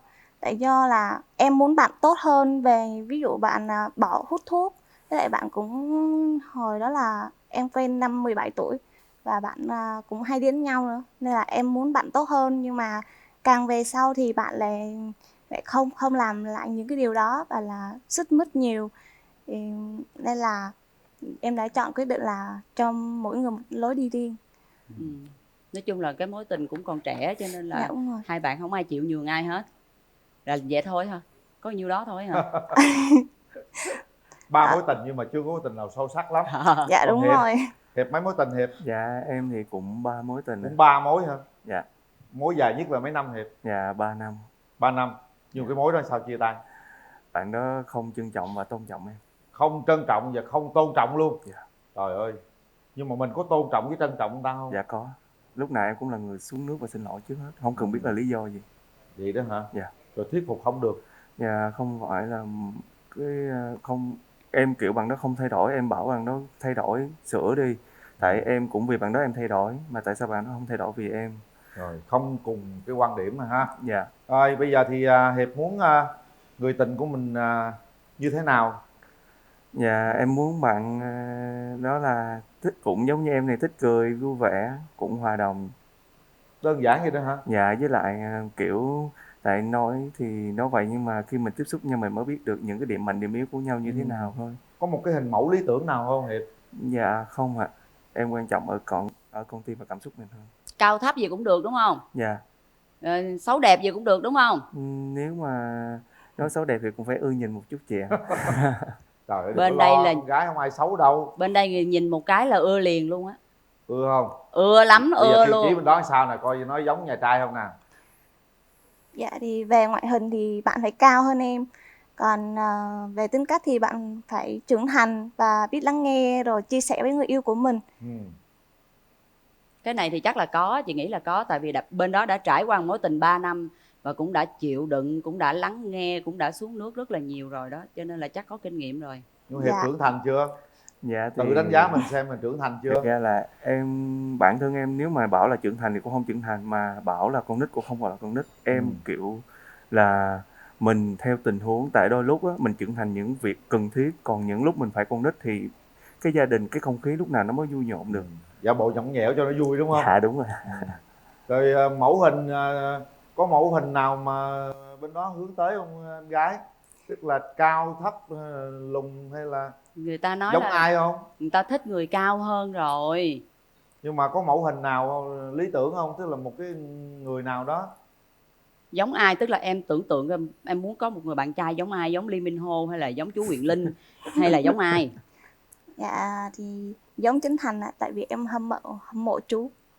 Giống ai? Trấn Thành. Trấn Thành hả? Dạ. giống Trấn Thành. Trấn gì đây? Giống không? Bên kia giống Trấn Thành đúng không? Đây giống á. Đây cũng Trấn Hiệp à. Không giỡn đâu. Để tôi qua tôi coi nhà gái sao. Trời ơi. Xinh này nha. Dễ thương. Đã xinh nói rồi, đó. nhìn cái là ưa liền. Đúng rồi. Nè, phái vui đúng không? Dạ. Phái Trấn Thành là phái vui đúng không? Dạ đúng rồi. Vui nhà vui cửa đúng không? Rồi nhà gái không thích điều gì ở đàn ông, ghét đàn ông nhất là cái tật gì? Dạ keo kiệt ạ. Keo kiệt. Hiệp có keo kiệt không Hiệp? Dạ không anh ơi. Không có. Ghét gì nữa? Có ghét bị kiểm soát không? Dạ có. Có. Ghen, có ghét ghen không? Dạ có luôn. Có ghen không? Em đúng chuyện đúng lúc đúng chỗ, không nghiêng bậy. Vậy chứ nhà gái có ghen không mà ghét nhà trai ghen? Dạ em thì cũng bình thường, kìa, đúng lúc đúng chỗ như bạn Nam vậy. Rồi vậy hai đứa đúng lúc đúng chỗ mới ghen. Mà đúng lúc đúng chỗ là hoài luôn là mệt lắm nha. Đấy, được rồi. Tiêu chí hai bên nghe hết rồi nha. Bây giờ mình hỏi người thân coi làm sao rồi cái mình cho gặp mặt thôi. Hả? Em đi với ai? Dạ em đi một mình thôi ạ. À vậy hả? Dịch bệnh này nên đi một mình ha, lẻ lẻ vậy đó. Dạ em cũng đi một mình luôn. Một mình, yên tâm, có ông Mai bà mối rồi. Khỏi lo, bây giờ hai đứa gặp nhau đi ha. Coi nói chuyện coi hợp tính tình sao. Rồi tụi tôi tính cho. Đúng. Mở rào.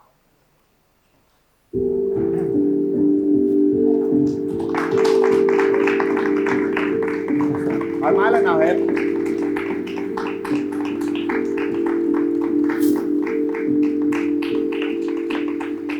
Nào. Nhà gái thông cảm nha, nhà trai có bệnh là nó độ nó ấm đầu. Dạ em có muốn, anh có muốn quà tặng em? Dạ em cảm ơn. Đứng đó Hiệp, đứng kế bên. Em cũng có món quà tặng anh là này là sinh nhân hai mặt anh hùng, và em mong anh là cũng sẽ mạnh mẽ như nó để bảo vệ người bình thường. Anh cảm ơn em nhiều. Dạ. Khoan đứng đó kia. Bảo món quà tặng em gái cái gì đó. Em cứ mở thử đi. Là một cái móc khóa thôi. Em có nhìn như vậy em có biết ý nghĩa của món quà anh muốn tặng như thế nào? Thực dạ ra không. thì bản thân anh là tặng đồ hay quà đều có ý nghĩa hết. Thì món quà của anh tặng á, là bên trong cái ba lô đó là anh tượng trưng là ba lô của tình yêu. Dạ. Nhưng mà ở trong ba lô nhỏ đó là sẽ có một cái móc khóa nhỏ nữa. Móc khóa đó là tượng trưng cho cái việc mà tình cảm của hai đứa mình á. Anh sẽ khóa đàn tình cảm đó lại chỉ giữ yên riêng và em và anh thôi. Và hai đứa sẽ cố gắng để mình bước tiếp một đường dài hơn và tốt hơn như vậy nữa. Dạ em cảm ơn ạ. Rồi, ngồi xuống đây, hai đứa ngồi xuống đây. Đó, hai đứa trò chuyện với nhau đi.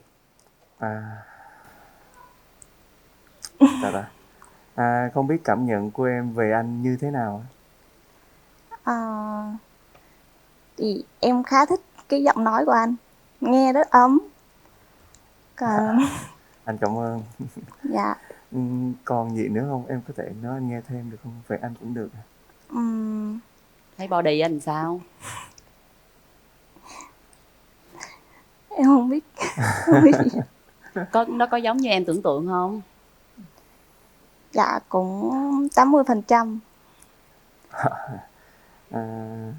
Chết rồi. Vậy đứng hình này chú Quyền Linh. Đứng hình hả? Rồi kêu chú Quyền Linh giúp. Được rồi đó, bây giờ nè. Bây giờ hỏi coi bây giờ sở thích của em gái gì, em mong muốn người chồng tương lai của em phải làm gì, hỏi đi. Dạ không biết anh không biết em là cái sở thích của em nó như thế nào á, xem mình cái sở thích của anh và em nó có giống nhau nhiều hay không? Anh thích chơi game không? Có. Dạ, em rất thích chơi game. Hai đứa lấy nhau gì chơi game thì rồi biết. Anh chơi thường xuyên, anh cũng hay chơi với bạn bè lắm. Dạ. Nếu mà tại vì cái ngành của em là theo đuổi là ngành diễn viên á, thì em sẽ tiếp xúc rất là nhiều người, trong đó có sẽ những bạn nam, thì không biết là anh có thông cảm chuyện đó không? Không sao cả, quan trọng là khi mình đã có cảm với nhau thì em phải tin tưởng em chứ. Tại bởi vì anh cũng sẽ có những mối quan hệ, cũng có những bạn, cũng có những cuộc xã giao như nọ, thì cũng sẽ có nam và nữ ấy. Thì anh tin ở em thì anh cũng muốn em ở tin ở anh. Với lại lúc nãy em có thấy anh để là hay quên á. Ví dụ như khi mà hai đứa tiến tới rồi sẽ có những cái ngày kỷ niệm hay cái gì đó thì anh có quên không? Những ngày kỷ niệm này nọ thì anh nghĩ là chắc không quên, bởi vì những điều quan trọng thường anh sẽ lưu lại riêng cho một cuốn sổ của mình. Không có nói trước cái đó được nha. Thật sự cái đó là không nói trước được đó. Ở trên sân khấu này nói cái gì là mai mốt xuống sân khấu là phải làm y chang như vậy nha, cho nên đừng có nói trước nha. Trai người ta hứa cái gì là chắc chắn mà mối ơi. Em được một cái là nói được làm được. Đúng rồi. Thật ra vậy nè, mấy cái chuyện mà những cái ngày kỷ niệm á, đối với chị á nha, thì lỡ mà bạn trai có quên á thì không sao đâu, bạn gái cứ nhắc đi, không có sao. Mấy cái đó nó cũng không có là quá quan trọng để mà chúng ta cứ phải chăm vào cái việc đó để mà bắt lỗi nhau. Có cái mẹo á, mình không nhắc mình nhờ ai nhắc đó. Đúng rồi. Giả bộ vu vơ đồ viết Facebook đồ là người ta nhớ à. Nhớ không? Em mai mốt mà ví dụ bên kia mà có quên á thì mình nhắc nhẹ chứ mình cũng đừng giận nghe không? Dạ. Rồi bây giờ nè, bên kia đi làm tuốt ở Long An lận rồi, ví dụ hẹn hò với nhau rồi gặp nhau ở đâu, rồi thời gian bao lâu gặp nhau một lần? Không, chị em kiểu là chạy lên chạy xuống Long An với Sài Gòn liên tục kiểu vậy á. Em kiểu tại mẹ em ở trên Sài Gòn thì ba em thì kiểu ở dưới, em kiểu mà chạy lên chạy xuống đây cũng phải phụ giúp cho hai người. Kiểu là vậy, cho nên thì cái thời gian gặp thì em nghĩ là cũng dễ, có thể là do bạn nữ quyết định đi, tại bởi vì bạn đó còn việc học và những công việc hay gì đó riêng, thì em buổi sáng bạn đó cũng bận, em bận, thì tối thì có thể do bạn đó sắp xếp ngày nào rảnh thì cả hai có thể gặp nhau cũng được à. Em dễ lắm. Rồi bây giờ hỏi thôi, khoảng bao nhiêu lâu thì em sẽ cho bên nhà trai bước tới? Hỏi đi. Khoảng bao nhiêu lâu thì em sẽ cho anh bước đến gần em hơn? Em nghĩ cái này là tùy vào hai đứa, là do cách nói chuyện của hai đứa có hợp với nhau không, hay là có cái gì điểm chung với nhau không, thì lúc đó sẽ tới với nhau, còn không thì mình có thể làm bạn. Anh hiểu rồi. Sao ta? Rồi bây giờ mình thấy bạn gái thì sao, có xinh đẹp giống như là mình tưởng tượng hay không? Em thì bạn khá là xinh, rất là dễ thương, nói chuyện cũng có duyên nữa. Tại em thích những người con gái có nụ cười đẹp, đó là điểm nhấn có thể thu hút em. Với lại em thấy bạn cũng khá là cười nhiều, em cũng thích những bạn cười nhiều nữa. Tại vì khi mình cười nhiều mình sẽ rất là tự tin bản thân của mình, cũng như em vậy nè. Ở bên đây chị cười cũng nhiều lắm nè. Dạ em thấy chị xinh mà. Được đó Hiệp. Dạ. Bây giờ được đó. Bây giờ Hiệp tới nắm tay bạn gái ha, rồi nhìn mặt bạn gái rồi hát một câu gì đó, một đoạn nào đó, hay nói những lời yêu thương ngọt ngào nào đó. Thử tìm cái cảm giác coi cho nó giao lưu về cảm giác xíu đi Hiệp. Bước tới đi Hiệp.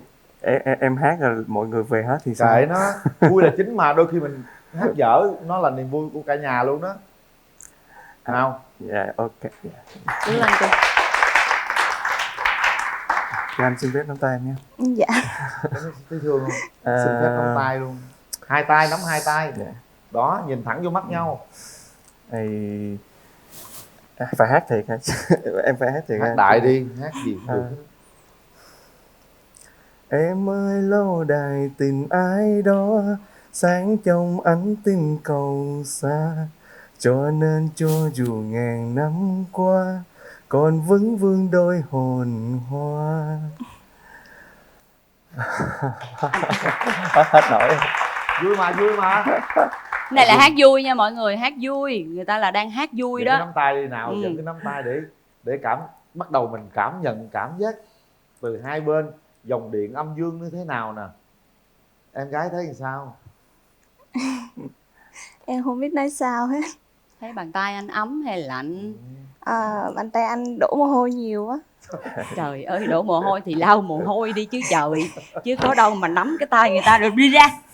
Tay có một... em đổ mồ hôi, em bị hồi hộp. Rồi, đây nè, cho mượn cái áo nè. Trời đất ơi. Rồi, xong, nắm vô. Rồi, cảm nhận lại nha, cái vụ mồ hôi mình quên đi.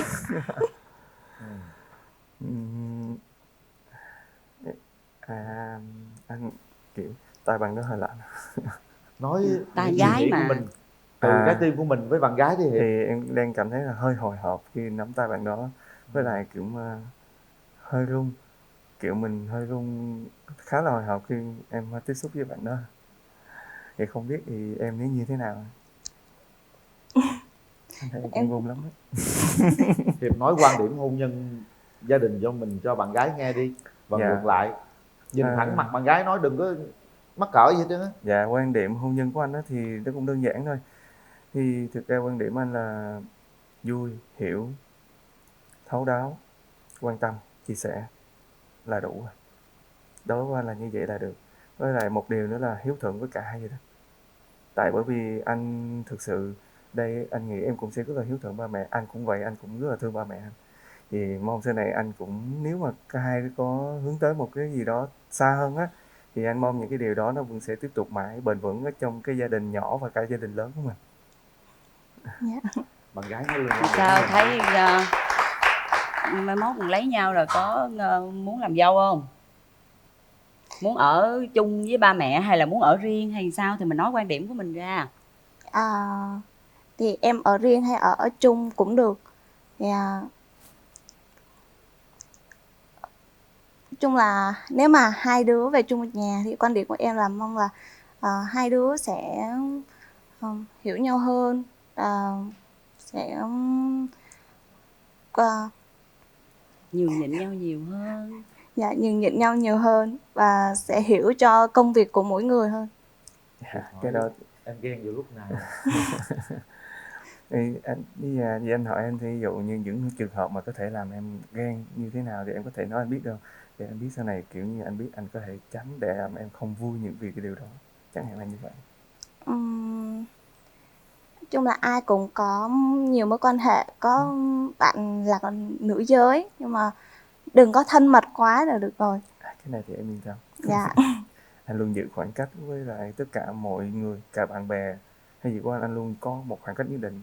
Vui cười giỡn hớt thì có, nhưng mà nhây thì có, nhưng mà kiểu mà sáp lại quá thì chắc không. Rồi về chỗ đi, được rồi đó. Hiệp nào. Bên nhà trai là đứng hình rồi đó ha. Hiệp đã nói như thế. Bây giờ quan trọng là nhà gái có tạo cơ hội cho nhà trai kết nối đến với mình hay không. Riêng nhà gái á, thì nhà gái rất là thích một cái câu nói của bạn này. Đó là anh rất là thương ba mẹ. Mà anh cũng nhìn thấy em cũng là một người rất là kính hiếu với ba mẹ, cho nên anh tin một điều rằng là sao? Tôi với bà bàn cái con. Sao? Nói chung là tôi thích bạn này đó. Tôi cũng thích bạn đó. Tôi thấy bạn này chân thành, có hiếu với cha mẹ là thấy được rồi. Bên đó cũng chân thật đó. Đúng rồi. Rung quá, chân thật quá nên rung quá ít nói. Như đàn trai bước tới bà gả không? Gả, cái này là gả liền. Gả liền đúng không? Ngon. Ngon cỡ này là gả liền. Cái nhà trai tôi chịu rồi đó. Đó. Được mà ha. Giờ không biết đôi trẻ nó làm sao. Đúng rồi. Thôi để đôi trẻ nó quyết định bằng chính trái tim của mấy đứa nhỏ đi ha. Đúng. Rồi. Bây giờ hai đứa nhỏ để tay vào nút bấm. Bên trái nè Hiệp. Chúng ta sẽ đưa ra quyết định sau 3 tiếng đếm.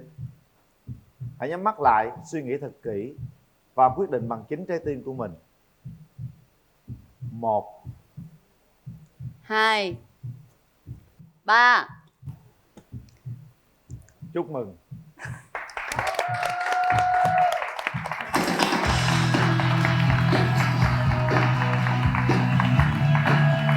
Chính thức chúng ta đã hẹn hò với nhau, hãy nắm tay nhau đi nào. Đó, đẹp đôi mặt lắm. ông vui ra mặt luôn. Lúc nào cũng cười, bên kia lúc nào cũng cười. Bây giờ hai người cùng cười và hai cái nụ cười này nó sẽ kết nối với nhau, nó cười hoài luôn cả cuộc đời luôn, được không? Dạ được. Được ha. Cho dù phong ba bão tố, cho dù có những gì khó khăn, hãy ngồi lại với nói chuyện với nhau để chúng ta cùng cười, cùng nắm chặt tay nhau để vượt qua giông bão của cuộc sống nha. Dạ. Cảm giác của Hiệp giờ sao nè, nói cho bạn gái biết đi. Thì như nãy nói em vẫn còn hồi hộp. Hồi hộp ha. Dạ, với hơi run vẫn chưa hết. Mà có cảm thấy vui không khi mà bên đây bấm nút? Dạ, cái lúc mà chờ á, có sợ không? Dạ, em tin vào trực giác với con tim mình. Cho nên em nghĩ bạn sẽ bấm. Tự tin như vậy là tốt. Ba mẹ của bạn gái đang theo dõi đó, coi như cái màn hình đó đó. Mình xin phép hai bác cho con quen được làm quen với nhau, tìm hiểu nhau, và con hứa cái gì với nhà gái đó, nói đi. Dạ, cho con phép con chào hai bác trước thì đây thì xin phép hai bác có thể cho con quen bạn, và con sẽ cố gắng để luôn làm cho bạn đó vui và hạnh phúc, và lúc nào bạn đó cũng sẽ cười hơn là gơi những giọt lệ. Hay quá. Mình nói cái gì đi. Thấy an lòng chưa? Em run quá, em không biết nói gì hết. Bạn gái cũng rất là e thẹn mắc cỡ. Thôi thì hai đứa cố gắng dìu dắt nhau nha, tìm hiểu nhau và thông báo tin vui một ngày sớm nhất cho chương trình được biết nha. Mà nhớ nha, cái gì hứa trên sân khấu này là phải làm đó, chứ không phải hứa suông đâu. Em ta nói rồi. Em có cuốn sổ. Yên tâm đi, lâu lâu người ta hơi quên thôi. Quên nhắc. Quên